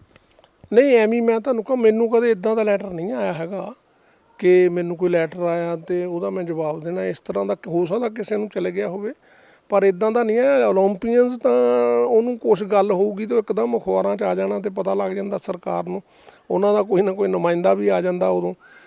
ਪ੍ਰੋਬਲਮ ਇਹ ਆ ਕਿ ਜੇ ਜਿੱਦਾਂ ਪੈਨਸ਼ਨ ਲੈ ਲਓ, ਪੈਨਸ਼ਨ ਹੁਣ ਅਸੀਂ ਸਰਟੀਫਿਕੇਟ ਭੇਜਦੇ ਹਾਂ, ਲਾਈਵ ਸਰਟੀਫਿਕੇਟ, ਔਰ ਹੁਣ ਤੁਸੀਂ ਬੈਂਕਿੰਗ ਵੀ ਦੇਖ ਲਓ, ਤੁਸੀਂ ਬੈਂਕ ਦੇ ਵਿੱਚੋਂ 1000 ਰੁਪਈਆ ਕਢਾਓ, ਤੁਹਾਡੇ ਮੈਸੇਜ ਆ ਜਾਂਦਾ। ਅਤੇ ਜਿਹੜੀ ਪੈਨਸ਼ਨ ਆ ਨਾ, ਉਹਦਾ ਵੀ ਇਸ ਤਰ੍ਹਾਂ ਦਾ ਇੱਕ ਸਿਸਟਮ ਹੋਣਾ ਚਾਹੀਦਾ ਹੈ ਕਿ ਤੁਹਾਡਾ ਸਾਲ ਹੋ ਗਿਆ, ਤੁਹਾਡੇ ਫੋਨ 'ਤੇ ਮੈਸੇਜ ਆ ਜਾਏ ਲਾਈਵ ਸਰਟੀਫਿਕੇਟ ਚਾਹੀਦਾ ਜਾਂ ਨਹੀਂ ਚਾਹੀਦਾ। ਉੱਥੇ ਕੀ ਹੁੰਦਾ, ਉੱਥੇ ਨਹੀਂ ਗਿਆ ਅਤੇ ਪੈਨਸ਼ਨ ਆਉਣੀ ਨਹੀਂ, ਫਿਰ ਤੁਸੀਂ ਉਹਨਾਂ ਨੂੰ ਕੰਟੈਕਟ ਕਰਨਾ, ਉਹਨਾਂ ਨੇ ਤੁਹਾਨੂੰ ਦੱਸਣਾ ਕਿ ਤੁਹਾਡਾ ਲਾਈਵ ਸਰਟੀਫਿਕੇਟ ਨਹੀਂ ਆਇਆ, 6 ਮਹੀਨੇ ਲੰਘ ਗਏ। ਅਤੇ ਜੇ ਉਹੀ ਤੁਹਾਡਾ ਡਿਜੀਟਲ ਸਿਸਟਮ, ਜਦੋਂ ਅੱਜ ਕੱਲ੍ਹ ਇੰਨੀ ਇੰਪਰੂਵਮੈਂਟ ਹੋ ਚੁੱਕੀ ਇਹਦੇ ਵਿੱਚ, ਇਲੈਕਟ੍ਰੋਨਿਕ ਦੇ ਵਿੱਚ, ਮਤਲਬ ਮੀਡੀਆ ਦੇ ਵਿੱਚ, ਅਤੇ ਤੁਸੀਂ ਉਹਨਾਂ ਨੂੰ ਮੈਸੇਜ ਦੇ ਦਿਓ ਜਿਨ੍ਹਾਂ ਦੇ ਹੋਏ ਆ, ਅਤੇ ਆਪਣਾ ਲਾਈਵ ਸਰਟੀਫਿਕੇਟ ਭੇਜ ਦਿਓ। ਈਵਨ ਉਹ ਵੀ ਵਟਸਐਪ 'ਤੇ ਚੱਲ ਜਾਣ ਜਾਂ ਈਮੇਲ ਕਰ ਦਿਓ, ਅਤੇ ਉਹ ਹੋ ਜਾਣੀਆਂ ਚਾਹੀਦੀਆਂ ਚੀਜ਼ਾਂ। ਲੇਕਿਨ ਉਹ ਜਦੋਂ ਚਿੱਠੀ ਲੈਟਰ ਆਉਂਦੀ ਆ, ਫਿਰ ਤੁਸੀਂ ਜਵਾਬ ਭੇਜਦੇ ਆ, ਫਿਰ ਉਹ ਉਹਨਾਂ ਦਾ ਕੇਸ ਬਣ ਕੇ ਅੱਗੇ ਜਾਂਦਾ, 2 ਮਹੀਨੇ ਇੱਦਾਂ ਲੰਘ ਜਾਂਦੇ ਆ। ਇਹਨਾਂ ਚੀਜ਼ਾਂ ਨੂੰ ਇੰਪਰੂਵ ਕਰਨ ਦੀ ਲੋੜ ਹੁੰਦੀ ਆ ਸਾਰੀਆਂ ਨੂੰ, ਇਕੱਲੀ ਪੈਨਸ਼ਨ ਨਹੀਂ, ਪੂਰੀ ਤੁਸੀਂ ਜਿਹੜੀ ਖੇਡ ਨੀਤੀ ਆ, ਖੇਡ ਦੀ ਪਲੈਨਿੰਗ ਆ ਸਾਰੀਆਂ ਗੇਮਸ ਦੀ, ਉਹਨਾਂ ਨੂੰ ਇੰਪਰੂਵ ਕਰਨਾ ਕਿ ਸਾਡੀ ਸਟੇਟ ਦੀ ਜਿਹੜੀ ਆ ਆਪਣੀ ਸਪੋਰਟਸ ਆ, ਉਹ ਦੂਜੀਆਂ ਸਟੇਟਾਂ ਨੂੰ ਉੱਪਰ ਕਿੱਦਾਂ ਜਾ ਸਕਦੀ ਆ, ਅਤੇ ਉਹੀ ਲੈਵਲ ਜਿਹੜਾ ਸਾਡਾ ਪਹਿਲੇ 2-3 ਦਾ ਲੈਵਲ ਸੀਗਾ, ਉੱਥੇ ਅਸੀਂ ਕਿੱਦਾਂ ਪਹੁੰਚਣਾ। ਬਹੁਤ ਸੋਹਣੀ ਗੱਲ ਕੀਤੀ ਸਰ ਕਿ ਜਿੱਥੇ ਟੈਕਨੋਲੋਜੀ ਇੰਨੀ ਫਾਸਟ ਹੋ ਚੁੱਕੀ ਹੈ, ਉੱਥੇ ਆਪਣੀ ਇਹਨਾਂ ਚੀਜ਼ਾਂ ਦੇ ਵਿੱਚ ਵੀ ਟੈਕਨੋਲੋਜੀ ਹਾਲੇ ਤੱਕ ਅਪਗ੍ਰੇਡ ਕਿਉਂ ਨਹੀਂ ਕੀਤੀ ਗਈ। ਇਸੇ ਦੇ ਨਾਲ ਇੱਕ ਸਵਾਲ ਸਰ ਇਹ ਜ਼ਰੂਰ ਬਣਦਾ ਆ ਕਿ ਜੇਕਰ ਅਸੀਂ ਕੰਪੈਰੀਜ਼ਨ ਕਰੀਏ ਹੁਣ ਸਪੋਰਟਸ ਦੇ ਮੁਕਾਬਲੇ ਮਿਨਿਸਟਰੀ ਦੇ ਨਾਲ, ਜੇਕਰ ਅਸੀਂ ਇਸ ਚੀਜ਼ ਨੂੰ ਕੰਪੇਅਰ ਕਰੀਏ, ਇੱਕ ਵਾਰ ਜਿਹੜਾ ਮਿਨਿਸਟਰ MLA ਰੈਂਕ 'ਤੇ ਚਲਾ ਗਿਆ ਜਾਂ ਕੈਬਨਿਟ 'ਤੇ ਚਲਾ ਗਿਆ, ਉਹਨਾਂ ਦੀ ਜਿਹੜੀਆਂ ਪੈਨਸ਼ਨਸ ਨੇ ਉਹ ਆਉਂਦੀਆਂ ਰਹਿੰਦੀਆਂ ਨੇ, ਅਤੇ ਕਾਫੀ ਵੱਡੇ ਪੱਧਰ 'ਤੇ ਉਹਨਾਂ ਅਮਾਊਂਟ ਕਾਫੀ ਜ਼ਿਆਦਾ ਹੁੰਦਾ ਹੈ।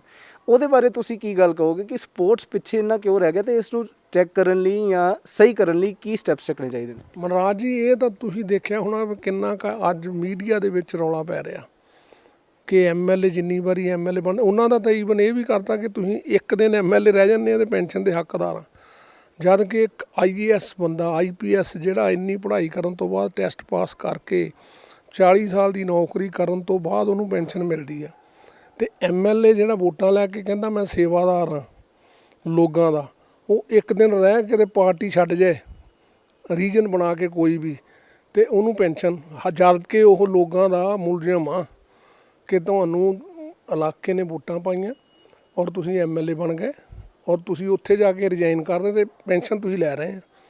ਇਹ ਕਿੱਥੋਂ ਦਾ ਅਸੂਲ ਆ?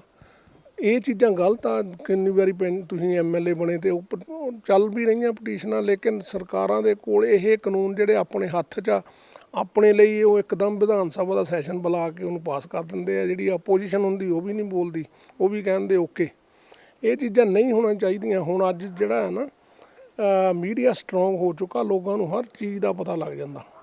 ਜੇ ਤੁਸੀਂ ਉਹਨਾਂ ਨੂੰ ਪੈਨਸ਼ਨਾਂ ਦਿੰਦੇ, ਉਹ ਠੀਕ ਹੈ, MLA ਨੂੰ ਦੇਣੀ ਇੱਕ ਵਾਰੀ, ਜੋ 5 ਵਾਰੀ ਜਿੱਤਿਆ ਹੋਵੇ ਇੱਕ ਪੈਨਸ਼ਨ ਦੇ ਦਿਓ, ਕਿਸੇ ਨੂੰ ਇਤਰਾਜ਼ ਨਹੀਂ ਗਾ, ਲੇਕਿਨ ਉਹ 5 ਸਾਲ ਪੂਰੇ ਕਰੇ।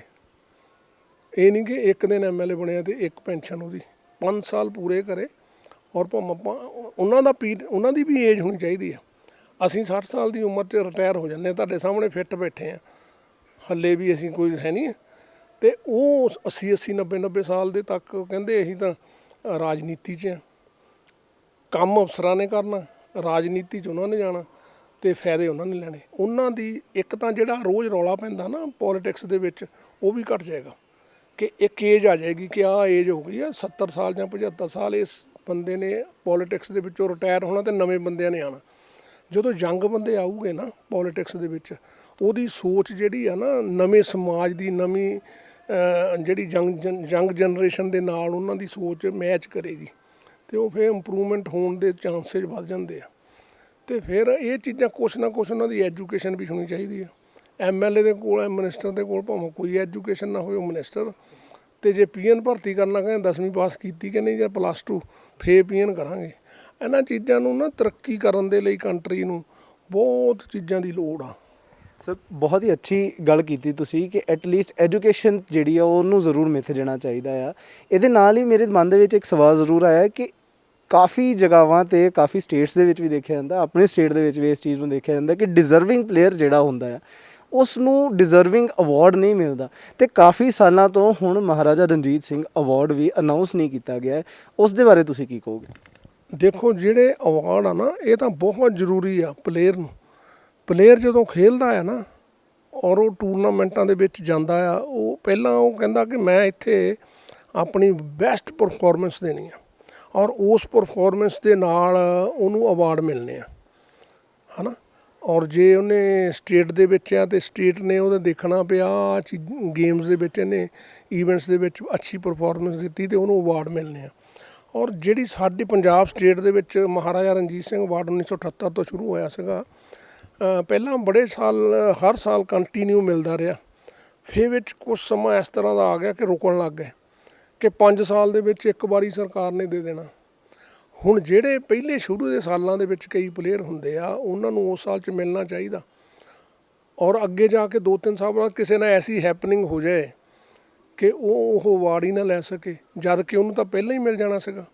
ਇਹ ਚੀਜ਼ਾਂ ਨੂੰ ਨਾ ਧਿਆਨ ਦੇ ਵਿੱਚ ਰੱਖਣਾ ਚਾਹੀਦਾ ਆ ਔਰ ਹਰ ਸਾਲ ਤੁਸੀਂ ਜਿੰਨੇ ਅਵਾਰਡ ਦੇਣੇ ਆ, ਇੱਕ ਰੱਖ ਲਓ ਰੇਸ਼ੋ ਪੇ, ਇੰਨੇ ਅਵਾਰਡ ਦੇਣੇ ਅਸੀਂ ਹਰ ਸਾਲ, ਇੰਨੀਆਂ ਗੇਮਾਂ 'ਚ ਦੇਣੇ। ਗੇਮਾਂ ਵੀ ਉਹਨਾਂ ਨੂੰ ਮਿਲਣਾ ਚਾਹੀਦਾ ਜਿਹੜੀਆਂ Asian game, Commonwealth games, Olympics ਦੇ ਵਿੱਚ ਜਾਂਦੀਆਂ, ਜਾਂ ਜਿਹੜੇ ਸਹੀ ਵਰਲਡ ਕੱਪ ਹੁੰਦੇ ਆ, ਜਿਹੜੀਆਂ ਰਜਿਸਟਰਡ ਗੇਮ ਆ ਇੰਡੀਆ ਗੌਰਮੈਂਟ ਦੀਆਂ, ਉਹਨਾਂ ਦੇ ਵਿੱਚ ਮਿਲਣੇ ਚਾਹੀਦੇ ਆ ਅਵਾਰਡ ਜਿਹੜੇ ਆ। ਮਹਾਰਾਜਾ ਰਣਜੀਤ ਸਿੰਘ ਅਵਾਰਡ। ਨੰਬਰ 2 ਇਹ ਆ, ਜਿਹੜਾ ਅਵਾਰਡ ਆ ਨਾ, ਇਹ ਸਟੇਟ ਪਲੇਅਰਾਂ ਲਈ ਅਸਲ 'ਚ ਬਣਿਆ ਆ ਕਿ ਜਿਹੜਾ ਬੰਦਾ ਸਟੇਟ ਵੱਲੋਂ ਖੇਡਦਾ ਆ ਉਹਨੂੰ ਦੇਣਾ ਆ। ਵਿੱਚ ਜੇ ਤਾਂ ਇਸ ਤਰ੍ਹਾਂ ਦਾ ਹੋ ਗਿਆ ਕਿ ਬੰਦਾ ਰੇਲਵੇ ਵੱਲੋਂ ਖੇਡ ਰਿਹਾ ਤੇ ਅਵਾਰਡ ਜਿਹੜਾ ਆ ਨਾ ਉਹ ਪੰਜਾਬ ਸਟੇਟ ਵੱਲੋਂ ਮਿਲਦਾ। ਉਹ ਤਾਂ ਸਾਡਾ ਜਦੋਂ ਅਸੀਂ ਨੈਸ਼ਨਲ ਖੇਡਣ ਜਾਂਦੇ ਆ ਨਾ, ਨੈਸ਼ਨਲ ਦੇ ਉਹਦੇ ਵਿੱਚ ਪਰਫਾਰਮੈਂਸ ਦੇਖੀ ਜਾਂਦੀ ਆ। ਜੇ ਬੰਦਾ ਰੇਲਵੇ ਵੱਲੋਂ ਖੇਡਦਾ, ਉਹ ਤਾਂ ਸਾਡੇ ਅਗੇਂਸਟ ਖੇਡ ਰਿਹਾ ਪੰਜਾਬ ਨੂੰ ਹਰਾਉਣ ਲਈ, ਤੁਸੀਂ ਉਹਨੂੰ ਰੇਲਵੇ ਨੇ ਦੇਣਾ ਅਵਾਰਡ ਉਹਨੂੰ। ਜਾਂ ਹਰਿਆਣੇ ਵੱਲੋਂ ਜਿਹੜਾ ਬੰਦਾ ਲੈ ਗਿਆ ਉਹਨੂੰ ਹੁਣ ਹਰਿਆਣਾ ਭੀਮ ਅਵਾਰਡ ਦਿੰਦਾ ਹੈ ਔਰ ਜੇ ਹਰਿਆਣੇ ਵੱਲੋਂ ਕਿਸੇ ਬੰਦੇ ਨੂੰ ਭੀਮ ਅਵਾਰਡ ਮਿਲ ਚੁੱਕਾ, ਉਹ ਸਾਡੀ ਸਟੇਟ 'ਚ ਆ ਕੇ ਖੇਡਦਾ, ਉਹਨੂੰ ਦੇਣ ਦੀ ਲੋੜ ਨਹੀਂ। ਉਹ ਤਾਂ ਆਲਰੇਡੀ ਉਸ ਲੈਵਲ ਦਾ ਅਵਾਰਡ ਹਰਿਆਣੇ ਵੱਲੋਂ ਲੈ ਗਿਆ ਤੇ ਆਪਣੇ ਸਟੇਟ ਵੱਲੋਂ ਜਿਹੜੇ ਜ਼ਿਆਦਾ ਬੰਦੇ ਨੇ ਖੇਡਿਆ ਉਹਨਾਂ ਨੂੰ ਦੇਣਾ ਚਾਹੀਦਾ ਹੈ। ਇੱਥੇ ਨਾ ਕਈ ਚੀਜ਼ਾਂ ਦੇ ਵਿੱਚ ਦੇਖਦੇ ਨਹੀਂ ਗੇ ਉਹ, ਮਤਲਬ ਉਹ ਦੂਜੇ ਪਲੇਅਰਸ ਨੂੰ, ਉਹਨਾਂ ਨੂੰ ਮੈਂ ਨਹੀਂ ਕਹਿੰਦਾ, ਰੇਲਵੇ ਵਾਲੇ ਨੂੰ ਵੀ ਕਰਨਾ ਚਾਹੀਦਾ ਔਨਰ। ਉਹਨਾਂ ਨੂੰ ਤੁਸੀਂ ਕੈਸ਼ ਪ੍ਰਾਈਜ਼ ਦੇ ਦਿਓ। ਜਿਹੜਾ ਇੱਕ ਉਹ ਰਣਜੀਤ ਸਿੰਘ ਦਾ ਬੁੱਤ ਆ ਨਾ, ਉਹ ਸਟੇਟ ਪਲੇਅਰ ਲਈ ਆ, ਜਿਹੜਾ ਸਟੇਟ ਦਾ ਪਲੇਅਰ ਨੈਸ਼ਨਲ ਗੇਮਸ ਦੇ ਵਿੱਚ ਤੇ ਨੈਸ਼ਨਲ 'ਚ ਜਾ ਕੇ ਸਟੇਟ ਦੇ ਨਾਮ ਨੂੰ ਉੱਚਾ ਕਰਦਾ, ਸਟੇਟ ਨੂੰ ਉਹ ਉੱਪਰ ਲੈ ਕੇ ਜਾਂਦਾ, ਉਹਦੇ ਲਈ ਆ। ਤੁਸੀਂ ਰੇਲਵੇ ਦੇ ਪਲੇਅਰ ਨੂੰ ਅਗਰ ਦੇਣਾ ਚਾਹੁੰਦੇ ਕੈਸ਼ ਰਿਵਾਰਡ ਦੇ ਦਿਓ ਉਹਨੂੰ, ਕੋਈ ਗੱਲ ਨਹੀਂ, ਅਸੀਂ ਇਤਰਾਜ਼ ਨਹੀਂ ਕਰਦੇ। ਕੋਈ ਹੋਰ ਇਨਸੈਂਟਿਵ ਦੇਣਾ, ਪੰਜਾਬ ਦਾ ਪਲੇਅਰ ਆ, ਉਹ ਸਾਡਾ ਹੀ ਭਰਾ ਆ, ਸਾਡੇ ਨਾਲ ਹੀ ਖੇਡਦਾ, ਉੱਦਾਂ ਦੇ ਦਿਓ, ਸਾਨੂੰ ਕੋਈ ਇਤਰਾਜ਼ ਨਹੀਂ। ਪਰ ਉਹ ਜਿਹੜਾ ਰਣਜੀਤ ਸਿੰਘ ਦਾ ਬੁੱਤ ਤੇ ਘੋੜੇ ਉੱਤੇ ਬੈਠਾ ਉਹ ਨਾ, ਉਹ ਨਹੀਂ ਉਹਨਾਂ ਦਾ ਬਣਦਾ, ਕਿਉਂਕਿ ਰੇਲਵੇ ਜੇ ਆਪਣੇ ਪਲੇਅਰਾਂ ਨੂੰ ਅਵਾਰਡ ਦਿੰਦੀ ਆ ਤੇ ਉਹ ਕਿਸੇ ਪੰਜਾਬ ਦੇ ਪਲੇਅਰ ਨੂੰ ਥੋੜ੍ਹਾ ਸੱਦ ਕੇ ਦਿੰਦੇ ਆ। ਸਰ ਇਸੇ ਦੇ ਨਾਲ ਇੱਕ ਆਖਰੀ ਸਵਾਲ ਤੁਹਾਡੇ ਨਾਲ ਮੇਰਾ ਇਹ ਰਹੇਗਾ ਕਿ ਕਾਫੀ ਥਾਵਾਂ 'ਤੇ ਇਹ ਚੀਜ਼ ਦੇਖੀ ਜਾ ਰਹੀ ਹੈ, ਹੁਣ ਜਿਹੜੀ ਗਰਾਊਂਡ ਰਿਐਲਿਟੀ ਹੈ ਉਹ ਇਹ ਹੈ ਕਿ ਜੇ ਨੈਸ਼ਨਲ ਲੈਵਲ ਦੀ ਗੱਲ ਕਰੀਏ ਆਪਾਂ, ਅਰਜੁਨ ਅਵਾਰਡੀਜ਼ ਕਾਫੀ ਪਲੇਅਰ ਨੇ, ਉਹਨਾਂ ਦੇ ਅਕਾਊਂਟ ਦੇ ਵਿੱਚ ਪੈਨਸ਼ਨ ਦੇ ਤੌਰ ਦੇ ਉੱਤੇ 600 ਰੁਪਇਆ ਮਹੀਨਾ ਪਾਉਣ ਦੀ ਗੱਲ ਕੀਤੀ ਗਈ ਹੈ ਤੇ ਉਹ ਵੀ ਕਾਫੀ ਸਾਲਾਂ ਤੋਂ ਨਹੀਂ ਰਿਸੀਵ ਕੀਤਾ ਉਹਨਾਂ ਨੇ। ਉਸ ਬਾਰੇ ਕੀ ਗੱਲ ਕਰੋਗੇ ਸਰ? ਮਨਰਾਜ ਜੀ, ਆ ਬਹੁਤ ਅੱਛੀ ਗੱਲ ਕੀਤੀ ਤੁਸੀਂ। 600 ਰੁਪਏ ਵਾਲੀ, ਮੈਨੂੰ ਤਾਂ ਪਹਿਲੀ ਗੱਲ ਪਤਾ ਹੀ ਨਹੀਂ 600 ਰੁਪਈਆ ਮਿਲਦਾ ਆ ਔਰ ਨਾ ਸਾਨੂੰ ਇਹ ਪਤਾ ਕਿੱਥੋਂ ਮਿਲਦਾ, ਕਿਹੜੇ ਮਹਿਕਮੇ ਨੇ ਦੇਣਾ, ਤੇ ਨਾ ਕਦੇ ਉਹ ਜਿਹੜੇ ਮਹਿਕਮੇ ਨੇ ਦੇਣਾ ਸਾਨੂੰ ਅਪਰੋਚ ਹੀ ਕੀਤਾ ਕਿ ਤੁਸੀਂ ਅਰਜਨਾ ਵਾਡੀਆਂ ਸਟੇਟ ਦੇ ਪਲੇਅਰ ਆ ਅਤੇ ਇਸ ਡਿਪਾਰਟਮੈਂਟ ਨੇ ਆਹ ਪੈਨਸ਼ਨ ਲਾਈ ਆ ਅਤੇ ਤੁਸੀਂ ਇਹ ਲੈ ਲਓ। ਗੱਲ ਲੈਣ ਦੀ ਨਹੀਂ ਹੁੰਦੀ, ਇਹ ਗੱਲ ਇੱਕ ਓਨਰ ਦੀ ਹੁੰਦੀ ਆ। 5000 ਰੁਪਈਆ ਜਾਂ 6000 ਰੁਪਈਆ ਇਹ ਗੱਲਾਂ ਨਹੀਂ ਹੁੰਦੀਆਂ। ਗੱਲ ਤਾਂ ਹੁੰਦੀ ਕਿ ਓਨਰ ਤੁਹਾਨੂੰ ਗੌਰਮੈਂਟ ਦਿੰਦੀ ਆ। ਪਰ ਨਾ ਮੈਨੂੰ ਮਿਲੀ ਆ, ਮੈਨੂੰ ਬੜੇ ਚਿਰ ਦਾ ਅਰਜਨਾ ਅਵਾਰਡ ਮਿਲਿਆ, ਮੈਨੂੰ ਪਤਾ ਹੀ ਨਹੀਂ। ਔਰ ਇਹ ਤਾਂ ਡਿਪਾਰਟਮੈਂਟ ਨੇ ਦੱਸਣਾ। ਜਿਸ ਡਿਪਾਰਟਮੈਂਟ ਨੇ ਇਹ 600 ਰੁਪਈਆ ਲਾਇਆ ਕਿ ਤੁਹਾਡੇ ਕੋਲ ਇੰਨੇ ਅਰਜਨਾ ਅਵਾਰਡੀ ਆ ਕਿ ਤੁਹਾਡੀ ਪੈਨਸ਼ਨ ਕਦੇ ਗਈ ਨਹੀਂ 600 ਰੁਪਈਆ ਕਿਸੇ ਵੀ ਅਰਜਨਾ ਅਵਾਰਡੀ ਨੂੰ, ਤੁਸੀਂ ਚਿੱਠੀ ਪਾ ਕੇ ਉਹਨੂੰ ਮਾੜਾ ਜਿਹਾ ਦੱਸੋ ਤਾਂ ਸਹੀ ਕਿ ਆਹ ਡਿਪਾਰਟਮੈਂਟ ਆ ਜਿਹੜੇ ਸਟੇਟ ਦੇ ਅਰਜਨਾ ਅਵਾਰਡੀ ਆ ਉਹਨਾਂ ਨੂੰ ਇੰਨੀ ਪੈਨਸ਼ਨ ਦਿੱਤੀ ਜਾਂਦੀ ਆ। ਅਤੇ ਉਹ ਜੇ 600 ਰੁਪਈਆ ਦਿੱਤੀ ਜਾਂਦੀ ਕਿਸੇ ਬਜਟ ਦੇ ਵਿੱਚੋਂ ਪੈਸੇ ਤਾਂ ਆਉਂਦੇ ਹੋਣਗੇ ਨਾ, ਅਤੇ ਜੇ ਉਹ ਨਹੀਂ ਖਰਚ ਹੋਏ ਤਾਂ ਉਹ ਵਾਪਸ ਜਾਂਦੇ ਹੋਊਗੇ। ਅਤੇ ਕਦੇ ਉਹ ਜਿਹੜਾ ਉੱਥੇ ਦਾ ਹੈੱਡ ਹੋਊਗਾ ਉਹਦੇ ਦਿਮਾਗ 'ਚ ਵੀ ਗੱਲ ਨਹੀਂ ਆਈ, ਜਾਂ ਕਹਿੰਦੇ ਹੋਊਗੇ ਚੰਗਾ ਪੈਸੇ ਵਾਪਸ ਆ ਜਾਂਦੇ, ਨਹੀਂ ਜਾਂਦੇ। ਇਹ ਚੀਜ਼ ਹੈੱਡ ਜਿਹੜਾ ਉਸ ਦਾ ਮੈਂ ਇਹ ਕਹੂੰਗਾ ਕਿ ਜਿਹੜਾ ਹੈੱਡ ਆ ਉੱਥੇ ਉਹ ਲੱਗਾ ਆ, ਉਹਨੂੰ ਇਹ ਉਹਦੇ ਥੱਲੇ ਕਲਰਕਾਂ ਨੂੰ ਦੱਸਣਾ ਚਾਹੀਦਾ ਸੀ, ਸੁਪਰਡੈਂਟ ਨੂੰ, ਕਿ ਤੁਸੀਂ ਅਰਜਨਾ ਅਵਾਰਡੀਆਂ ਨੂੰ ਇੱਕ ਚਿੱਠੀ ਲਿਖ ਕੇ ਦੱਸੋ ਉਹਨਾਂ ਨੂੰ ਕਿ ਤੁਹਾਨੂੰ ਪੈਸੇ ਮਿਲਦੇ ਆ, ਸਾਨੂੰ ਮਿਲਦੇ ਨਹੀਂ, ਨਾ ਲੈ ਮੈਂ।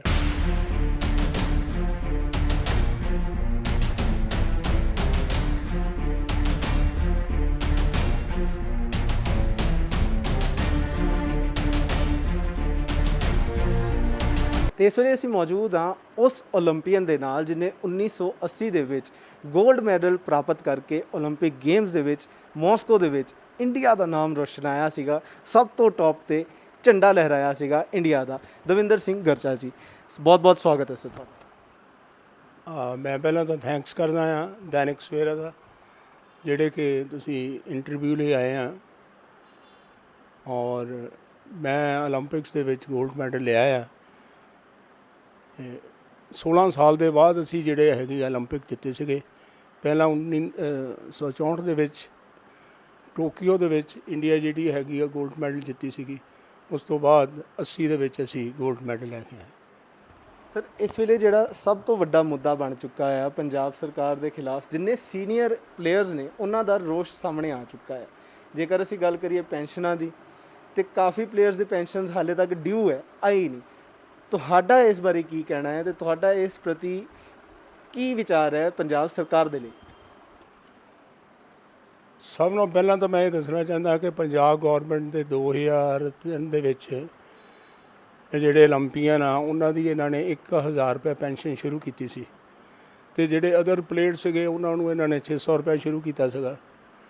ਉਸ ਤੋਂ ਬਾਅਦ ਇਹਨਾਂ ਨੇ 2007-08 ਦੇ ਵਿੱਚ 2000 ਪੈਨਸ਼ਨ ਕਰਤੀ। ਉਹ ਤੋਂ ਬਾਅਦ ਫਿਰ ਇਹਨਾਂ ਨੇ 500 ਰੁਪਇਆ ਹੋਰ ਵਧਾਤੀ, 2500 ਰੁਪਇਆ ਕਰਤੀ। 1/4/13 ਨੂੰ ਇਹਨਾਂ ਨੇ ਫਿਰ ਪੈਨਸ਼ਨ ਜਿਹੜੀ ਹੈ ਸਾਡੀ ਇਨਕਰੀਜ਼ ਕਰਤੀ, ਉਹ 5000 ਕਰਤੀ। ਉਹ 5000 ਸਾਨੂੰ ਰੈਗੂਲਰ ਆ ਰਿਹਾ ਸੀਗਾ। ਹੁਣ 1.5 ਸਾਲ ਤੋਂ ਸਾਨੂੰ ਹਜੇ ਤੱਕ ਉਹ ਪੈਨਸ਼ਨ ਨਹੀਂ ਮਿਲੀ, ਨਾ ਇਹਨਾਂ ਨੇ ਰਿਲੀਜ਼ ਕੀਤੀ ਹੈ। ਇਹਨਾਂ ਨੇ ਇੱਕ ਆਪਣੀ ਮੀਟਿੰਗ ਦੇ ਵਿੱਚ ਡਿਸਾਈਡ ਵੀ ਕੀਤਾ ਸੀਗਾ, ਕੈਬਨਿਟ ਮੀਟਿੰਗ ਦੇ ਵਿੱਚ, ਕਿ ਇਹਨਾਂ ਨੇ ਕਹਿਤਾ ਸੀਗਾ ਕਿ ਇਹਨਾਂ ਦੀ ਸਪੋਰਟਸਮੈਨਾਂ ਦੀ 3 ਗੁਣਾ ਜਿਹੜੀ ਹੈਗੀ ਆ ਪੈਨਸ਼ਨ ਕੀਤੀ ਜਾਊਗੀ। ਇਹਨਾਂ ਨੇ ਉਹ 15000 ਕਰ ਦਿੱਤੀ, ਪਰ ਉਹਨੂੰ ਇੰਪਲੀਮੈਂਟ ਨਹੀਂ ਕੀਤਾ। ਸਭ ਨਾਲੋਂ ਵੱਡੀ ਗੱਲ ਇੱਥੇ ਇਹ ਦੇਖਣ ਵਾਲੀ ਹੈ ਕਿ ਉਹਦੇ 'ਤੇ ਕਿ ਇਹਨਾਂ ਨੇ ਕੰਡੀਸ਼ਨ ਲਾਤੀ ਕਿ ਜਿਹੜਾ ਪਲੇਅਰ ਪੈਨਸ਼ਨ ਜਿਹੜਾ ਲੈ ਰਿਹਾ ਆ ਉਹ ਜੇ 6 ਲੱਖ ਤੋਂ ਉੱਪਰ ਲੈ ਲਿਆ ਉਹਨੂੰ ਨਹੀਂ ਮਿਲੂਗੀ। ਮੈਨੂੰ ਤਾਂ ਇਹ ਸਮਝ ਨਹੀਂ ਲੱਗੀ ਇਹ ਗੌਰਮੈਂਟ ਕਰਦੀ ਕੀ ਹੈ। ਜੇ ਮੈਂ ਕਹਾਂ ਮਿਨਿਸਟਰ MLA ਉਹ ਜਿਹੜੇ ਆ ਕੋਈ 5 ਲੱਖ ਰੁਪਇਆ ਪੈਨਸ਼ਨ ਲੈ ਰਿਹਾ ਮਹੀਨੇ ਦੀ, ਕੋਈ 3.5 ਲੱਖ ਲੈ ਰਿਹਾ, ਕੋਈ 3 ਲੱਖ ਲੈ ਰਿਹਾ। ਉਹ ਜੇ ਤੁਸੀਂ ਸਾਡੇ ਸਪੋਰਟਸਮੈਨ ਆ ਜਿਨ੍ਹਾਂ ਨੇ ਓਲੰਪਿਕ ਦੇ ਵਿੱਚ ਨਾਂ ਕੀਤਾ ਆ, ਦੁਨੀਆ ਦੇ ਵਿੱਚ ਨਾਂ ਕੀਤਾ ਆ, ਉਹਨਾਂ ਦੀ ਪੈਨਸ਼ਨ ਤੁਸੀਂ ਬੰਦ ਕਰ ਰਹੇ ਆ ਅਤੇ ਮਿਨਿਸਟਰ ਅਤੇ MLA ਲੈ ਰਹੇ ਆ। ਮੈਨੂੰ ਤਾਂ ਇਸ ਗੱਲ 'ਤੇ ਬਹੁਤ ਗਿਲਾ ਆ ਕਿ ਜਿਹੜੀ ਸਾਨੂੰ ਵੀ ਪੈਨਸ਼ਨ ਜਿਹੜੀ ਹੈਗੀ ਜਿਹੜੀ ਤੁਸੀਂ ਇਨਹਾਂਸ ਕੀਤੀ ਆ ਉਹ ਸਪੋਰਟਸਮੈਨਾਂ ਨੂੰ ਦਿੱਤੀ ਜਾਵੇ। ਮੇਰੀ ਹੰਬਲ ਰਿਕੁਐਸਟ ਆ CM ਸਾਹਿਬ ਨੂੰ ਕਿ ਇਹ ਜਿਹੜੇ 'ਤੇ ਗੌਰ ਕੀਤਾ ਜਾਵੇ। ਸਰ ਇਸੇ ਦੇ ਨਾਲ ਮੈਂ ਇੱਕ ਗੌਰਤਲਬ ਗੱਲ ਵੀ ਹੈ ਤੁਹਾਡੇ ਨਾਲ ਕਰਨਾ ਜ਼ਰੂਰ ਚਾਹੂੰਗਾ ਕਿ ਤੁਸੀਂ ਗੋਲਡ ਮੈਡਲ ਪ੍ਰਾਪਤ ਕੀਤਾ, ਇੰਡੀਅਨ ਗਵਰਨਮੈਂਟ ਵੱਲੋਂ ਕੀ ਰਿਕਗਨੀਸ਼ਨ ਤੁਹਾਨੂੰ ਮਿਲੀ? ਉਸ ਤੋਂ ਬਾਅਦ ਪੰਜਾਬ ਗਵਰਨਮੈਂਟ ਵੱਲੋਂ ਜੇਕਰ ਅਸੀਂ ਗੱਲ ਕਰੀਏ ਕੀ ਰਿਕਗਨੀਸ਼ਨ ਮਿਲੀ ਜਾਂ ਕੀ ਫੈਸਿਲਿਟੀਜ਼ ਤੁਹਾਨੂੰ ਪ੍ਰੋਵਾਈਡ ਕੀਤੀਆਂ ਗਈਆਂ? ਦੇਖੋ ਜੀ, ਪੰਜਾਬ ਗੌਰਮੈਂਟ ਵੱਲੋਂ ਤਾਂ ਸਾਨੂੰ ਇਹਨਾਂ ਨੇ ਮਹਾਰਾਜਾ ਰਣਜੀਤ ਅਵਾਰਡ ਦਿੱਤਾ ਸੀ ਜਦੋਂ 1980 ਦੇ ਵਿੱਚ ਅਸੀਂ ਓਲੰਪਿਕ ਗੋਲਡ ਮੈਡਲ ਜਿੱਤ ਕੇ ਆਏ ਹਾਂ। ਉਸ ਤੋਂ ਬਾਅਦ ਸੈਂਟਰ ਗੌਰਮੈਂਟ ਨੇ ਜਿਹੜਾ ਹੈ ਉਹ ਸਾਨੂੰ ਜਿਹੜੀ ਹੈ ਹਰ ਮਹੀਨੇ ਦੀ 20,000 ਪੈਨਸ਼ਨ ਦੇ ਰਹੀ ਹੈ ਤੇ ਸਟੇਟ ਗਵਰਨਮੈਂਟ 5,000 ਦੇ ਰਹੀ ਹੈ। ਪਰ ਮੈਨੂੰ ਇੱਕ ਬੜਾ ਗੁੱਸਾ ਤੇ ਗਿਲਾ ਹੈ ਜਿਹੜੀ ਸਪੋਰਟਸ ਮਿਨਿਸਟਰੀ ਆ ਉਹਦੇ ਉੱਤੇ, ਕਿ ਜਿਹੜੇ ਅਵਾਰਡ ਦਿੱਤੇ ਜਾਂਦੇ ਹੈ ਜਿਹੜੇ ਡਿਜ਼ਰਵਿੰਗ ਪਰਸਨ ਉਹਨਾਂ ਨੂੰ ਦਿੱਤੇ। ਮੈਂ ਆਪਣੀ ਐਗਜ਼ਾਮਪਲ ਹੀ ਦਿੰਦਾ ਆ। ਮੈਂ ਓਲੰਪਿਕ ਦੇ ਵਿੱਚ 골ਡ ਮੈਡਲ ਜਿੱਤਿਆ ਆ, 8 ਗੋਲ ਵੀ ਕੀਤੇ ਆ। ਮੈਂ ਕਈ ਵਾਰੀ ਅਵਾਰਡ ਲਈ ਅਪਲਾਈ ਕੀਤਾ ਆ, ਅਰਜੁਨਾ ਅਵਾਰਡ ਲਈ, ਫਿਰ ਮੈਂ ਧਿਆਨ ਚੰਦ ਅਵਾਰਡ ਲਈ ਅਪਲਾਈ ਕੀਤਾ, ਨਹੀਂ ਮਿਲਿਆ। ਪਰ ਮੈਂ ਹਾਰ ਕੇ ਇਹ ਅਪਲਾਈ ਕਰਨਾ ਛੱਡ ਦਿੱਤਾ।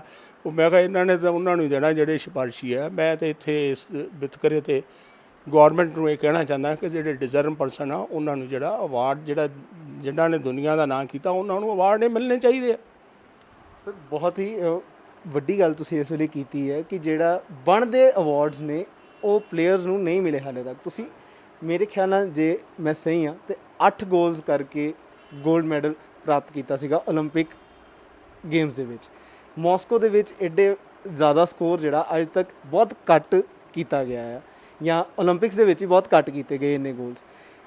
ਪਰ ਜੇਕਰ ਅਸੀਂ ਹੁਣ ਗੱਲ ਕਰੀਏ ਇਸ ਚੀਜ਼ ਦੀ ਕਿ ਫੈਸਿਲਿਟੀਜ਼ ਦੇ ਤੌਰ ਦੇ ਉੱਤੇ ਜਾਂ ਰਿਕਗਨੀਸ਼ਨ ਦੇ ਤੌਰ ਦੇ ਉੱਤੇ ਜਾਂ ਅਵਾਰਡਸ ਦੇ ਤੌਰ ਦੇ ਉੱਤੇ, ਇੱਕ ਮਹਾਰਾਜਾ ਰਣਜੀਤ ਸਿੰਘ ਅਵਾਰਡ ਤੋਂ ਬਾਅਦ ਤੁਹਾਨੂੰ ਕਦੀ ਦੁਬਾਰਾ ਕੋਈ ਐਸੀ ਰਿਕਗਨੀਸ਼ਨ ਨਹੀਂ ਮਿਲੀ ਜੋ ਕਿ ਵਾਕਈ ਮਿਲਣੀ ਚਾਹੀਦੀ ਸੀ ਜਾਂ ਡਿਜ਼ਰਵਿੰਗ ਸੀਗੀ?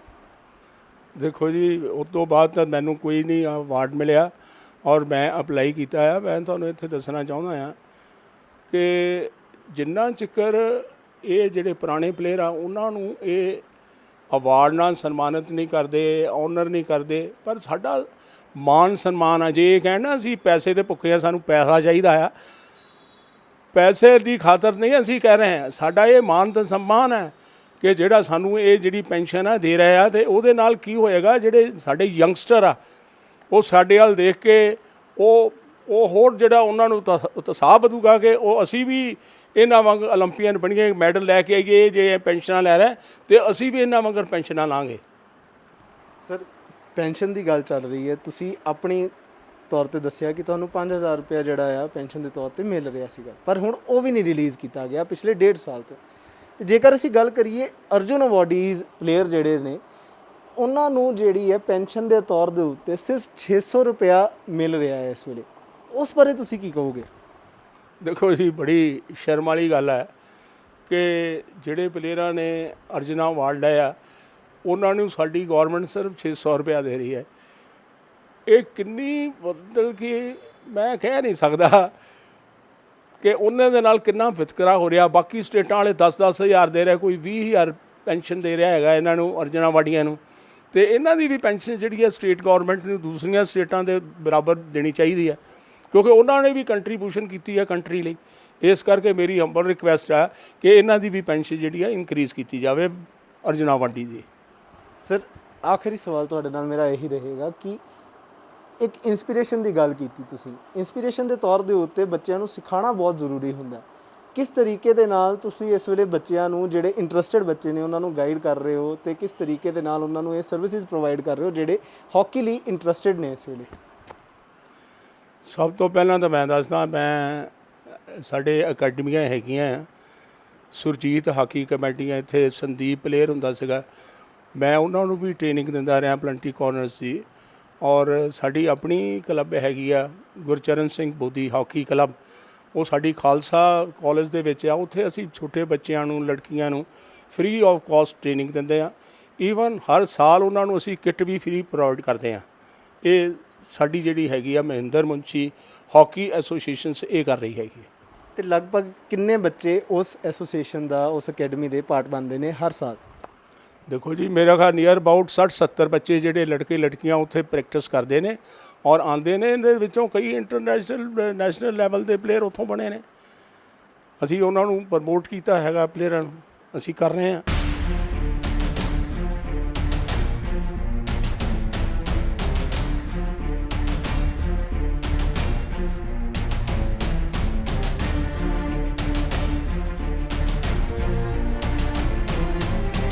ਸਾਡੇ ਨਾਲ ਇਸ ਵੇਲੇ ਮੌਜੂਦ ਨੇ ਸਰਦਾਰ ਸੱਜਣ ਸਿੰਘ ਚੀਮਾ ਜੀ, ਜੋ ਕਿ ਅਰਜੁਨ ਅਵਾਰਡੀ ਨੇ, ਬਾਸਕਟਬਾਲ ਪਲੇਅਰ ਨੇ ਅਤੇ ਪੰਜਾਬ ਸੁਪਰਸਟਾਰ ਐਸੋਸੀਏਸ਼ਨ ਦੇ ਜਨਰਲ ਸੈਕਟਰੀ ਨੇ। ਇਸ ਵੇਲੇ ਉਹਨਾਂ ਨਾਲ ਗੱਲਬਾਤ ਕਰਦੇ ਹਾਂ ਕਿ ਸਰ ਪੈਨਸ਼ਨ ਨੂੰ ਲੈ ਕੇ ਕਿੰਨੀਆਂ ਦਿੱਕਤਾਂ ਆ ਰਹੀਆਂ ਨੇ, ਕਿਸ ਤਰੀਕੇ ਨਾਲ ਆ ਰਹੀਆਂ, ਕਿੰਨੇ ਸਾਲਾਂ ਤੋਂ ਆ ਰਹੀਆਂ ਨੇ?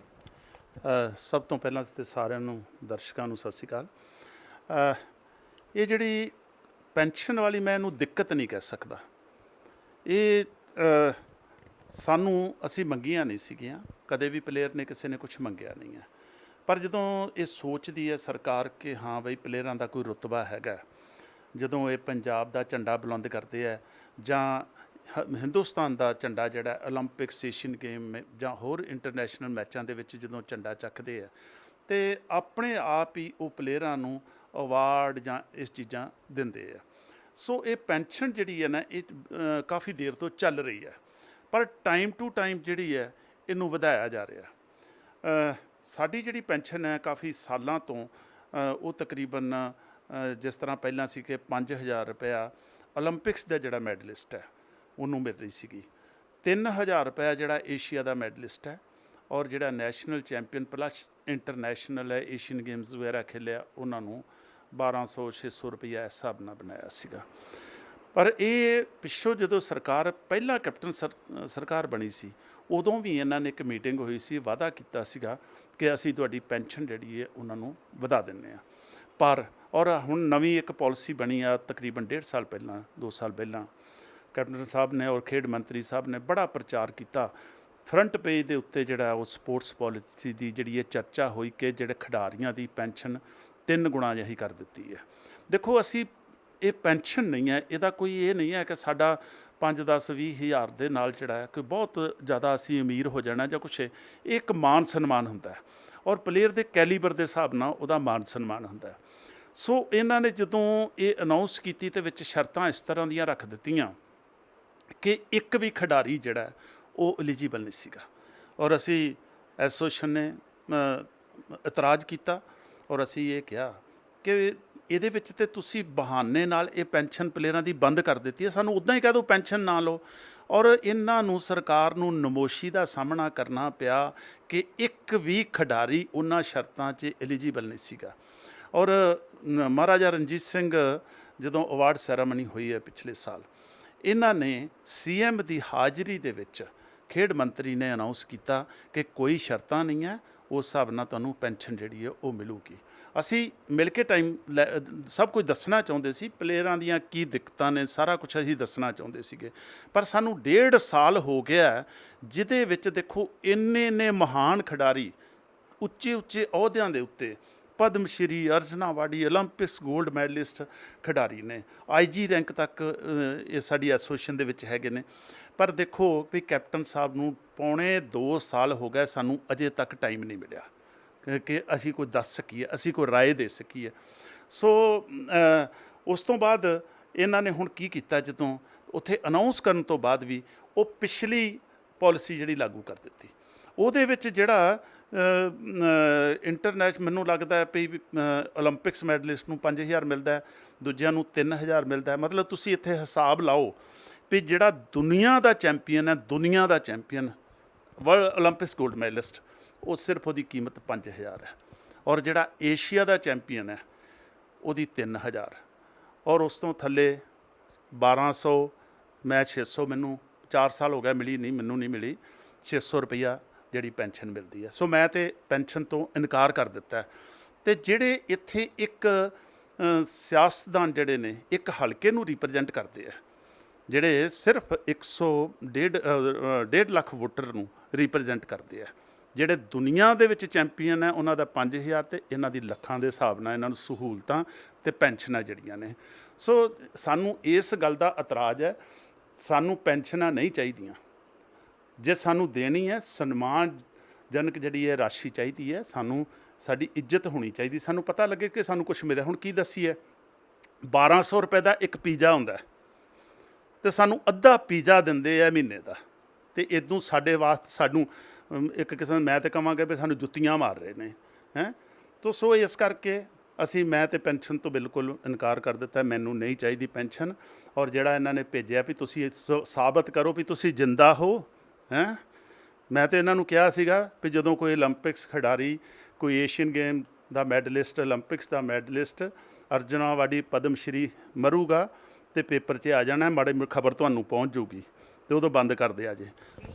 ਐਸਾ ਕਿਹੜਾ ਤੁਹਾਨੂੰ ਪੱਤਰ ਕੀ ਆਇਆ ਸੀਗਾ, ਕਿਹੜਾ ਲੈਟਰ ਆਇਆ ਸੀਗਾ, ਕਿਹੜੀ ਮਿਨਿਸਟਰੀ ਵੱਲੋਂ ਆਇਆ ਸੀਗਾ ਜੋ ਇਹ ਪ੍ਰਮਾਣ ਮੰਗ ਰਿਹਾ ਸੀ ਕਿ ਤੁਸੀਂ ਜ਼ਿੰਦਾ ਹੋ? ਐਸੀ ਕੀ ਗੱਲ ਹੋ ਗਈ? ਇਹ ਹੁਣ ਸਾਨੂੰ ਪਤਾ ਨਹੀਂ, ਆ ਚਿੱਠੀ ਤੇ ਮੇਰੇ ਕੋਲ ਪਈ ਹੈ, ਮੈਂ ਤੁਹਾਨੂੰ ਦਿਖਾ ਦੂੰਗਾ, ਚਿੱਠੀ ਪਈ ਹੈ। ਇਹ ਹੈ ਕਿ ਜਿੰਦਾ ਹੋਣ ਦਾ ਭੇਜੋ ਪ੍ਰਮਾਣ, ਸਾਨੂੰ ਇਹ ਚਿੱਠੀ ਆਈ ਹੈ। ਤੇ ਉਦੋਂ ਅਸੀਂ ਕਿਹਾ ਵੀ ਨਹੀਂ, ਅਸੀਂ ਜਿੰਦਾ ਹੀ ਹਾਂ, ਪਰ ਅਸੀਂ ਪੈਨਸ਼ਨ ਨਹੀਂ ਲੈਣੀ, ਜਿਹੜੀ ਇੰਨੀ ਕੁ ਤੁਸੀਂ 600 ਦੇਣੀ ਹੈ, ਉਹ ਅਸੀਂ ਪੈਨਸ਼ਨ ਜਿਹੜੀ ਬਿਲਕੁਲ ਨਹੀਂ ਲਵਾਂਗੇ। ਸੋ ਮੈਂ ਇੱਥੇ ਹੀ ਕਹਿਣਾ ਚਾਹੁੰਦਾ ਵਾਂ ਕਿ ਅੱਜ ਦੀ ਡੇਟ ਦੇ ਵਿੱਚ ਸਾਡੇ ਜਿਹੜੇ ਹੀਰੋ ਨੇ, ਇੰਨੇ ਤਗੜੇ ਜਿਹੜੇ ਓਲੰਪਿਕਸ 'ਚ ਮੈਡਲਿਸਟ ਨੇ, ਹੀਰੋ ਨੇ, ਉਹਨਾਂ ਨੂੰ ਸਟੇਟ ਦੇ ਵਿੱਚ ਦਿਖਾਉਣਾ ਚਾਹੀਦਾ ਹੈ। ਯੂਥ ਦੇ ਉਹ ਆਦਰਸ਼ ਬਣਦੇ, ਯੂਥ ਉਹਨਾਂ ਨੂੰ ਦੇਖ ਕੇ ਉਸ ਪਾਸੇ ਲੱਗਦਾ, ਤੇ ਇਹਨਾਂ ਨੇ ਉਹਨਾਂ ਨੂੰ ਵਸਾਰਿਆ। ਤੇ ਅੱਜ ਪੰਜਾਬ ਦਾ ਹਾਲ ਦੇਖ ਲਓ ਤੁਸੀਂ, ਪੰਜਾਬ ਦਾ ਹਾਲ ਕੀ। ਤੁਸੀਂ ਸ਼ੁਰੂਆਤ ਦੇ ਵਿੱਚ ਇੱਕ ਗੱਲ ਕੀਤੀ, ਹੁਣੇ ਤੁਸੀਂ ਪਾਲਿਸੀਜ਼ ਦੇ ਬਾਰੇ ਗੱਲ ਕੀਤੀ ਵੀ ਪੰਜਾਬ ਸਰਕਾਰ ਨੇ, ਕੈਪਟਨ ਸਰਕਾਰ ਨੇ ਕੁਝ ਪਾਲਿਸੀਜ਼ ਦੇ ਵਿੱਚ ਅਮੈਂਡਮੈਂਟਸ ਕੀਤੀਆਂ ਜੋ ਕਿ ਸ਼ਰਤਾਂ ਰੱਖ ਦਿੱਤੀਆਂ ਗਈਆਂ ਹਰ ਇੱਕ ਪਲੇਅਰ ਦੇ ਨਾਲ ਕਿ ਆਉਣ ਵਾਲੇ ਸਮੇਂ ਦੇ ਵਿੱਚ ਉਸ ਖਿਡਾਰੀ ਨੂੰ ਇੱਕ ਪਾਰਟਿਕੂਲਰ ਅਮਾਊਂਟ ਮਿਲੇਗੀ। ਕਿਹੜੀਆਂ ਸ਼ਰਤਾਂ ਸੀਗੀਆਂ ਜੋ ਕਿ ਪੂਰੀਆਂ ਹੀ ਨਹੀਂ ਹੋ ਸਕਦੀਆਂ? ਦੇਖੋ ਜੀ, ਉਹ ਸ਼ਰਤਾਂ ਇਹ ਸੀਗੀਆਂ, ਨੰਬਰ 1 ਤੇ ਜਿਹੜੀ ਪੈਨਸ਼ਨ ਮਿਲਣੀ ਹੈ ਉਹ 40 ਸਾਲ ਤੋਂ ਉਮਰ ਤੋਂ ਬਾਅਦ 'ਚ ਮਿਲਣੀ ਹੈ। ਹੁਣ ਜਿਹੜਾ ਬੰਦਾ ਨੈਸ਼ਨਲ 'ਚ ਮੈਡਲ ਲਿਆਉਂਦਾ, ਇੰਟਰਨੈਸ਼ਨਲ ਮੈਡਲ ਲਿਆਉਂਦਾ, ਓਲੰਪਿਕ 'ਚ ਮੈਡਲ ਲਿਆਉਂਦਾ, ਉਹ ਘੱਟ ਤੋਂ ਘੱਟ ਵੀ ਤੁਸੀਂ ਲਾਓ ਇੱਕ ਸਿਪਾਹੀ ਤੇ ਹੋ ਜਾਂਦਾ। ਜਦ ਨਾਰਮਲ ਆਦਮੀ ਵੀ ਸਿਪਾਹੀ ਹੋ ਜਾਂਦਾ, ਸਿਪਾਹੀ ਭਰਤੀ ਹੋ ਜਾਊਗਾ। 22 ਸਾਲ ਦਾ 20 ਸਾਲ ਦਾ ਉਹ ਸਿਪਾਹੀ ਭਰਤੀ ਹੁੰਦਾ, 40 ਸਾਲ ਤੇ 20 ਸਾਲ ਨੌਕਰੀ ਹੋ ਜਾਂਦੀ ਹੈ। 20 ਸਾਲ ਦੇ ਵਿੱਚ ਉਹਨੂੰ ਇੰਕਰੀਮੈਂਟ ਕਈ ਲੱਗ ਜਾਂਦੇ ਨੇ, ਤੇ ਉਹ ਆਮਦਨ ਜਿਹੜੀ ਹੈ ਉਹਦੀ 60-70 ਹਜ਼ਾਰ ਰੁਪਈਆ ਪਰ ਮੰਥ ਉਹਦੀ ਆਮਦਨ ਹੋ ਜੂਗੀ। ਤੇ ਸਰਕਾਰ ਨੇ ਸ਼ਰਤ ਇਹ ਲਾਤੀ ਕਿ 6 ਲੱਖ ਤੋਂ ਵੱਧ ਜਿਹੜੀ ਹੈ ਉਹਦੀ ਆਮਦਨ ਨਹੀਂ ਹੋਣੀ ਚਾਹੀਦੀ ਸਾਲਾਨਾ। ਇਹਦਾ ਮਤਲਬ ਵੀ ਇੱਕ ਕਾਂਸਟੇਬਲ ਜਿਹੜਾ ਭਰਤੀ ਹੋ ਕੇ ਵੀ ਤਾਂ ਵੀ ਐਲੀਜੀਬਲ ਨਹੀਂ ਹੈ। ਕਿਸੇ ਤਰ੍ਹਾਂ ਦੀ ਪੈਨਸ਼ਨ ਲੈ ਰਿਹਾ ਕੋਈ ਵੀ, ਜਿਸ ਤਰ੍ਹਾਂ ਅਸੀਂ ਪੈਨਸ਼ਨ ਲੈ ਰਹੇ ਹਾਂ, ਕੋਈ ਉਹ ਵੀ ਐਲੀਜੀਬਲ ਨਹੀਂ ਹੈ। ਤੀਸਰਾ ਉਹਨਾਂ ਨੇ ਇਹ ਰੱਖ ਦਿੱਤਾ ਵੀ ਪਿਛਲੀਆਂ ਜਿਹੜੀਆਂ 5 ਨੈਸ਼ਨਲ ਗੇਮਸ ਨੇ ਉਹਦੇ ਵਿੱਚ 2 ਦੇ ਵਿੱਚ ਮੈਡਲ ਚਾਹੀਦਾ, ਗੋਲਡ ਮੈਡਲ 2 ਦੇ ਵਿੱਚ। ਹੁਣ 5 ਨੈਸ਼ਨਲ ਤੇ 5-5 ਸਾਲ ਨੈਸ਼ਨਲ ਗੇਮਸ ਹੁੰਦੀਆਂ ਨਹੀਂ ਆ, ਤੇ 25 ਸਾਲ ਕਿਹੜਾ ਪਲੇਅਰ ਹੈ ਜਿਹੜੀ ਉਹ ਪਰਫਾਰਮੈਂਸ ਉਹਨੂੰ ਕੰਟੀਨਿਊ ਕਰ ਸਕਦਾ, ਕਿਹੜਾ 2 ਮੈਡਲ ਲਊਗਾ। ਸੋ ਕਹਿਣ ਦਾ ਮਤਲਬ ਇਹ ਹੈ ਵੀ ਸ਼ਰਤਾਂ ਇੱਦਾਂ ਦੀਆਂ ਰੱਖੀਆਂ। ਮੇਰਾ ਚੈਲੰਜ ਸੀਗਾ, ਮੈਂ ਓਪਨਲੀ ਚੈਲੰਜ ਕਰਦਾ, ਇਹਨਾਂ ਸ਼ਰਤਾਂ ਨਾਲ ਇੱਕ ਸਿੰਗਲ ਪਲੇਅਰ ਵੀ ਜਿਹੜਾ ਉਹ ਐਲੀਜੀਬਲ ਨਹੀਂ ਸੀਗਾ। ਤੇ ਤੁਸੀਂ ਉੱਦਾਂ ਹੀ ਸਰਕਾਰ ਕਹਿ ਦਿੰਦੀ ਵੀ ਭਾਈ ਸਾਡਾ ਖਜ਼ਾਨਾ ਖਾਲੀ ਹੈ ਤੇ ਅਸੀਂ ਤੁਹਾਨੂੰ ਪੈਨਸ਼ਨਾਂ ਨਹੀਂ ਇਹ ਦੇ ਸਕਦੇ, ਜਿਹੜੇ 600 ਰੁਪਈਆ ਸਾਡੇ ਤੇ ਬੜਾ ਬੋਝ ਪੈ ਰਿਹਾ 1200 ਰੁਪਈਏ, ਤੇ ਉੱਦਾਂ ਹੀ ਬੰਦ ਕਰ ਦਿਓ। ਇਹ ਬਹਾਨੇ ਲਾਉਣ ਦੀ ਕੀ ਜ਼ਰੂਰਤ ਸੀਗੀ? ਸੋ ਇਸ ਤਰ੍ਹਾਂ ਸਰਕਾਰ ਨੇ ਇੱਕ ਕਿਸਮ ਦੀ ਬੰਦ ਕੀਤੀ ਤੇ ਲੋਕਾਂ 'ਚ ਰੌਲਾ ਪਾਤਾ ਵੀ ਅਸੀਂ ਤੇ ਬੜੇ ਸਪੋਰਟਸ ਦੇ ਹਤੈਸ਼ੀਆਂ, ਸਪੋਰਟਸ ਲਈ ਬਹੁਤ ਕਰ ਰਹੇ ਹਾਂ। ਸੋ ਇਸ ਤਰੀਕੇ ਨਾਲ ਇਹਨਾਂ ਨੇ ਉਹ ਬਹਾਨੇ ਨਾਲ ਪੈਨਸ਼ਨ ਬੰਦ ਕੀਤੀ। ਜਦੋਂ ਰੌਲਾ ਪਿਆ ਉਹ ਪੁਰਾਣੀ ਲਾਗੂ ਕਰ ਦਿੱਤੀ, ਹੁਣ ਨਵੀਂ ਕਰ ਦਿੰਦੇ ਲਾਗੂ। ਫਿਰ ਵੀ ਮਾੜਾ ਮੋਟਾ ਚਲੋ ਅਸੀਂ ਸਮਝਦੇ ਕਿ ਪਲੇਅਰਾਂ ਦੀ ਇੱਜ਼ਤ ਬਣੀ ਹੈ, ਕੋਈ ਮਾੜਾ ਮੋਟਾ ਨੂੰ ਉਹਨਾਂ ਦਾ ਸੁਣਵਾਈ ਹੋਈ ਹੈ।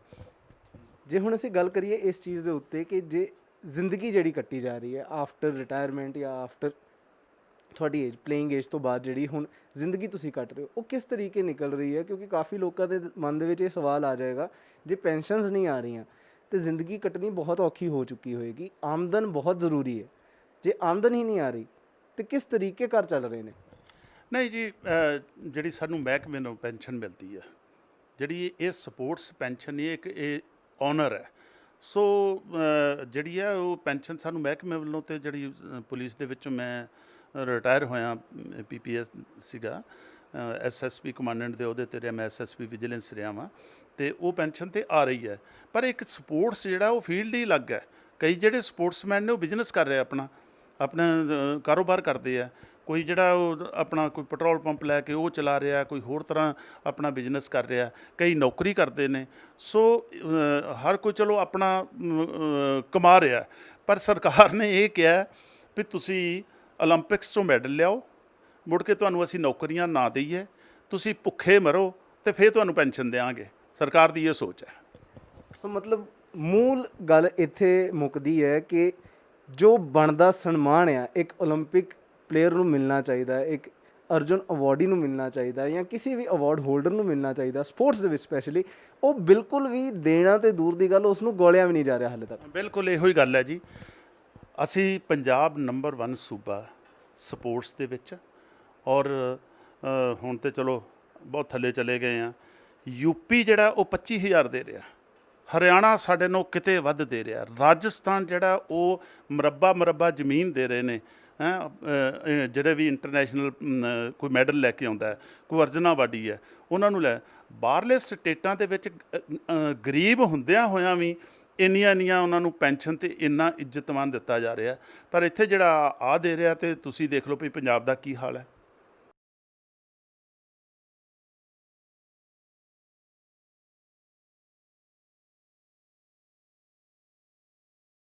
ਤੁਸੀਂ ਦੇਖਿਆ ਕਿ ਕਿਸ ਤਰੀਕੇ ਦੇ ਨਾਲ ਜਿਹੜੇ ਓਲੰਪੀਅਨ ਸੀਗੇ, ਅਰਜੁਨ ਅਵਾਰਡੀ ਸੀ, ਉਹਨਾਂ ਦੇ ਮਨਾਂ ਦੇ ਵਿੱਚ ਪੰਜਾਬ ਸਰਕਾਰ ਨੂੰ ਲੈ ਕੇ ਵੱਡੇ ਰੋਸ ਆ ਚੁੱਕੇ ਨੇ। ਰੀਜ਼ਨ ਉਹਨਾਂ ਨੇ ਇਹ ਦਿੱਤਾ ਹੈ ਕਿ ਉਹਨਾਂ ਨੂੰ ਬਣਦਾ ਮਾਣ ਸਨਮਾਨ ਤੇ ਨਹੀਂ ਮਿਲ ਰਿਹਾ। ਉੱਥੇ ਹੀ ਜੇਕਰ ਗੱਲ ਕਰੀਏ ਪੰਜਾਬ ਸਰਕਾਰ ਵੱਲੋਂ ਕੀਤੇ ਗਏ ਵਾਅਦਿਆਂ ਦੀ, ਤੇ ਉਹ ਕਿਤੇ ਨਾ ਕਿਤੇ ਪੂਰਨ ਤੇ ਨਹੀਂ ਕੀਤੇ। ਨਾਲੋਂ ਨਾਲ ਵਾਅਦਾ ਕੀਤਾ ਗਿਆ ਸੀਗਾ ਪੰਜਾਬ ਸਰਕਾਰ ਵੱਲੋਂ ਕਿ ਇਹਨਾਂ ਓਲੰਪੀਅਨਸ ਦੀ ਗੱਲ ਨੂੰ ਜ਼ਰੂਰ ਸੁਣਿਆ ਜਾਏਗਾ, ਜਿਸ ਨੂੰ 1.5 ਸਾਲ ਤੋਂ ਗੌਲਿਆ ਹੀ ਨਹੀਂ ਗਿਆ। ਕੋਈ ਨਾ ਤੇ ਡੇਟ ਦਿੱਤੀ ਗਈ, ਨਾ ਹੀ ਕੋਈ ਲੈਟਰ ਭੇਜੀ ਗਈ। ਜੇਕਰ ਅਸੀਂ ਗੱਲ ਕਰੀਏ ਲੈਟਰ ਭੇਜਣ ਦੀ ਗੱਲ, ਤੇ ਇਹਨਾਂ ਓਲੰਪੀਅਨਸ ਦੇ ਵਿੱਚੋਂ, ਇਹਨਾਂ ਅਰਜੁਨ ਅਵਾਰਡੀਜ਼ ਦੇ ਵਿੱਚੋਂ ਕੁਝ ਇੱਕ ਨੂੰ ਇੱਕ ਐਸੀ ਲੈਟਰ ਰਿਸੀਵ ਹੋਈ ਜਿਸ ਦੇ ਵਿੱਚ ਪੰਜਾਬ ਸਰਕਾਰ ਨੇ ਇਹ ਕਿਹਾ ਹੈ ਕਿ ਤੁਸੀਂ ਜੇਕਰ ਜ਼ਿੰਦਾ ਹੋ ਤੇ ਆਪਣੇ ਜ਼ਿੰਦਾ ਹੋਣ ਦਾ ਪ੍ਰਮਾਣ ਦਿਓ। ਜਿਸ ਤੋਂ ਬਾਅਦ ਇਹਨਾਂ ਅਵਾਰਡੀਜ਼ ਦੇ, ਇਹਨਾਂ ਓਲੰਪੀਅਨਸ ਦੇ ਮਨਾਂ ਨੂੰ ਕਾਫੀ ਠੇਸ ਪਹੁੰਚੀ ਹੈ ਤੇ ਭਾਰੀ ਰੋਸ ਇਹਨਾਂ ਦੇ ਮਨਾਂ ਦੇ ਵਿੱਚ ਆ ਗਿਆ ਹੈ ਕਿ ਸਾਨੂੰ ਜੇਕਰ ਅਸੀਂ ਆਪਣਾ ਸੂਬਾ ਹੀ ਪਹਿਚਾਣ ਨਹੀਂ ਦੇਗਾ, ਮਾਣ ਸਨਮਾਨ ਨਹੀਂ ਦੇਗਾ, ਤੇ ਕੌਣ ਦੇਗਾ? ਜਿਨ੍ਹਾਂ ਨੇ ਇੰਡੀਆ ਦੇ ਵਿੱਚ ਹੀ ਨਹੀਂ ਬਲਕਿ ਇੰਡੀਆ ਤੋਂ ਬਾਹਰ ਜਾ ਕੇ ਇੰਟਰਨੈਸ਼ਨਲ ਲੈਵਲ ਦੇ ਉੱਤੇ ਗੇਮਸ ਖੇਲੀਆਂ, ਇੰਡੀਆ ਦਾ ਨਾਮ ਰੌਸ਼ਨ ਕੀਤਾ, ਪੰਜਾਬ ਦਾ ਨਾਮ ਰੌਸ਼ਨ ਕੀਤਾ, ਉਹਨਾਂ ਨੂੰ ਕਿਸੇ ਵੀ ਤਰ੍ਹਾਂ ਦਾ ਸਨਮਾਨ ਇਸ ਵੇਲੇ ਨਹੀਂ ਮਿਲ ਰਿਹਾ। ਸਨਮਾਨ ਮਿਲੇ ਨਾ ਮਿਲੇ ਬਾਅਦ ਦੀ ਗੱਲ, ਐਟਲੀਸਟ ਉਹਨਾਂ ਦੀ ਗੱਲ ਤੇ ਸੁਣੀ ਜਾਵੇ।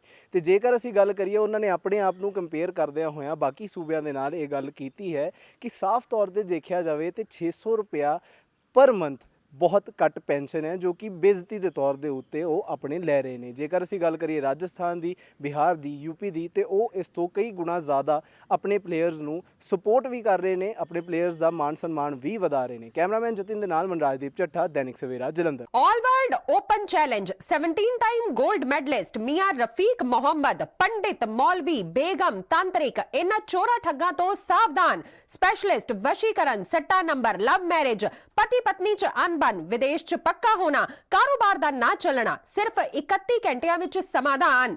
फ्री फ्री फ्री मियां रफीक मोहम्मद। मोबाइल 84 374 94 647, 84 374 94 648। ਸਿਆਸਤ, ਵਪਾਰ, ਧਰਮ ਅਤੇ ਫਿਲਮ ਜਗਤ ਦੇ ਨਾਲ ਹੁਣ ਕੈਨੇਡਾ ਤੇ ਅਮਰੀਕਾ ਦੀ ਹਰ ਵੱਡੀ ਖਬਰ ਦੇ ਲਈ ਹੁਣੇ ਡਾਊਨਲੋਡ ਕਰੋ ਦੇਸ਼ ਦੀ number 1 news app Dainik Savera time.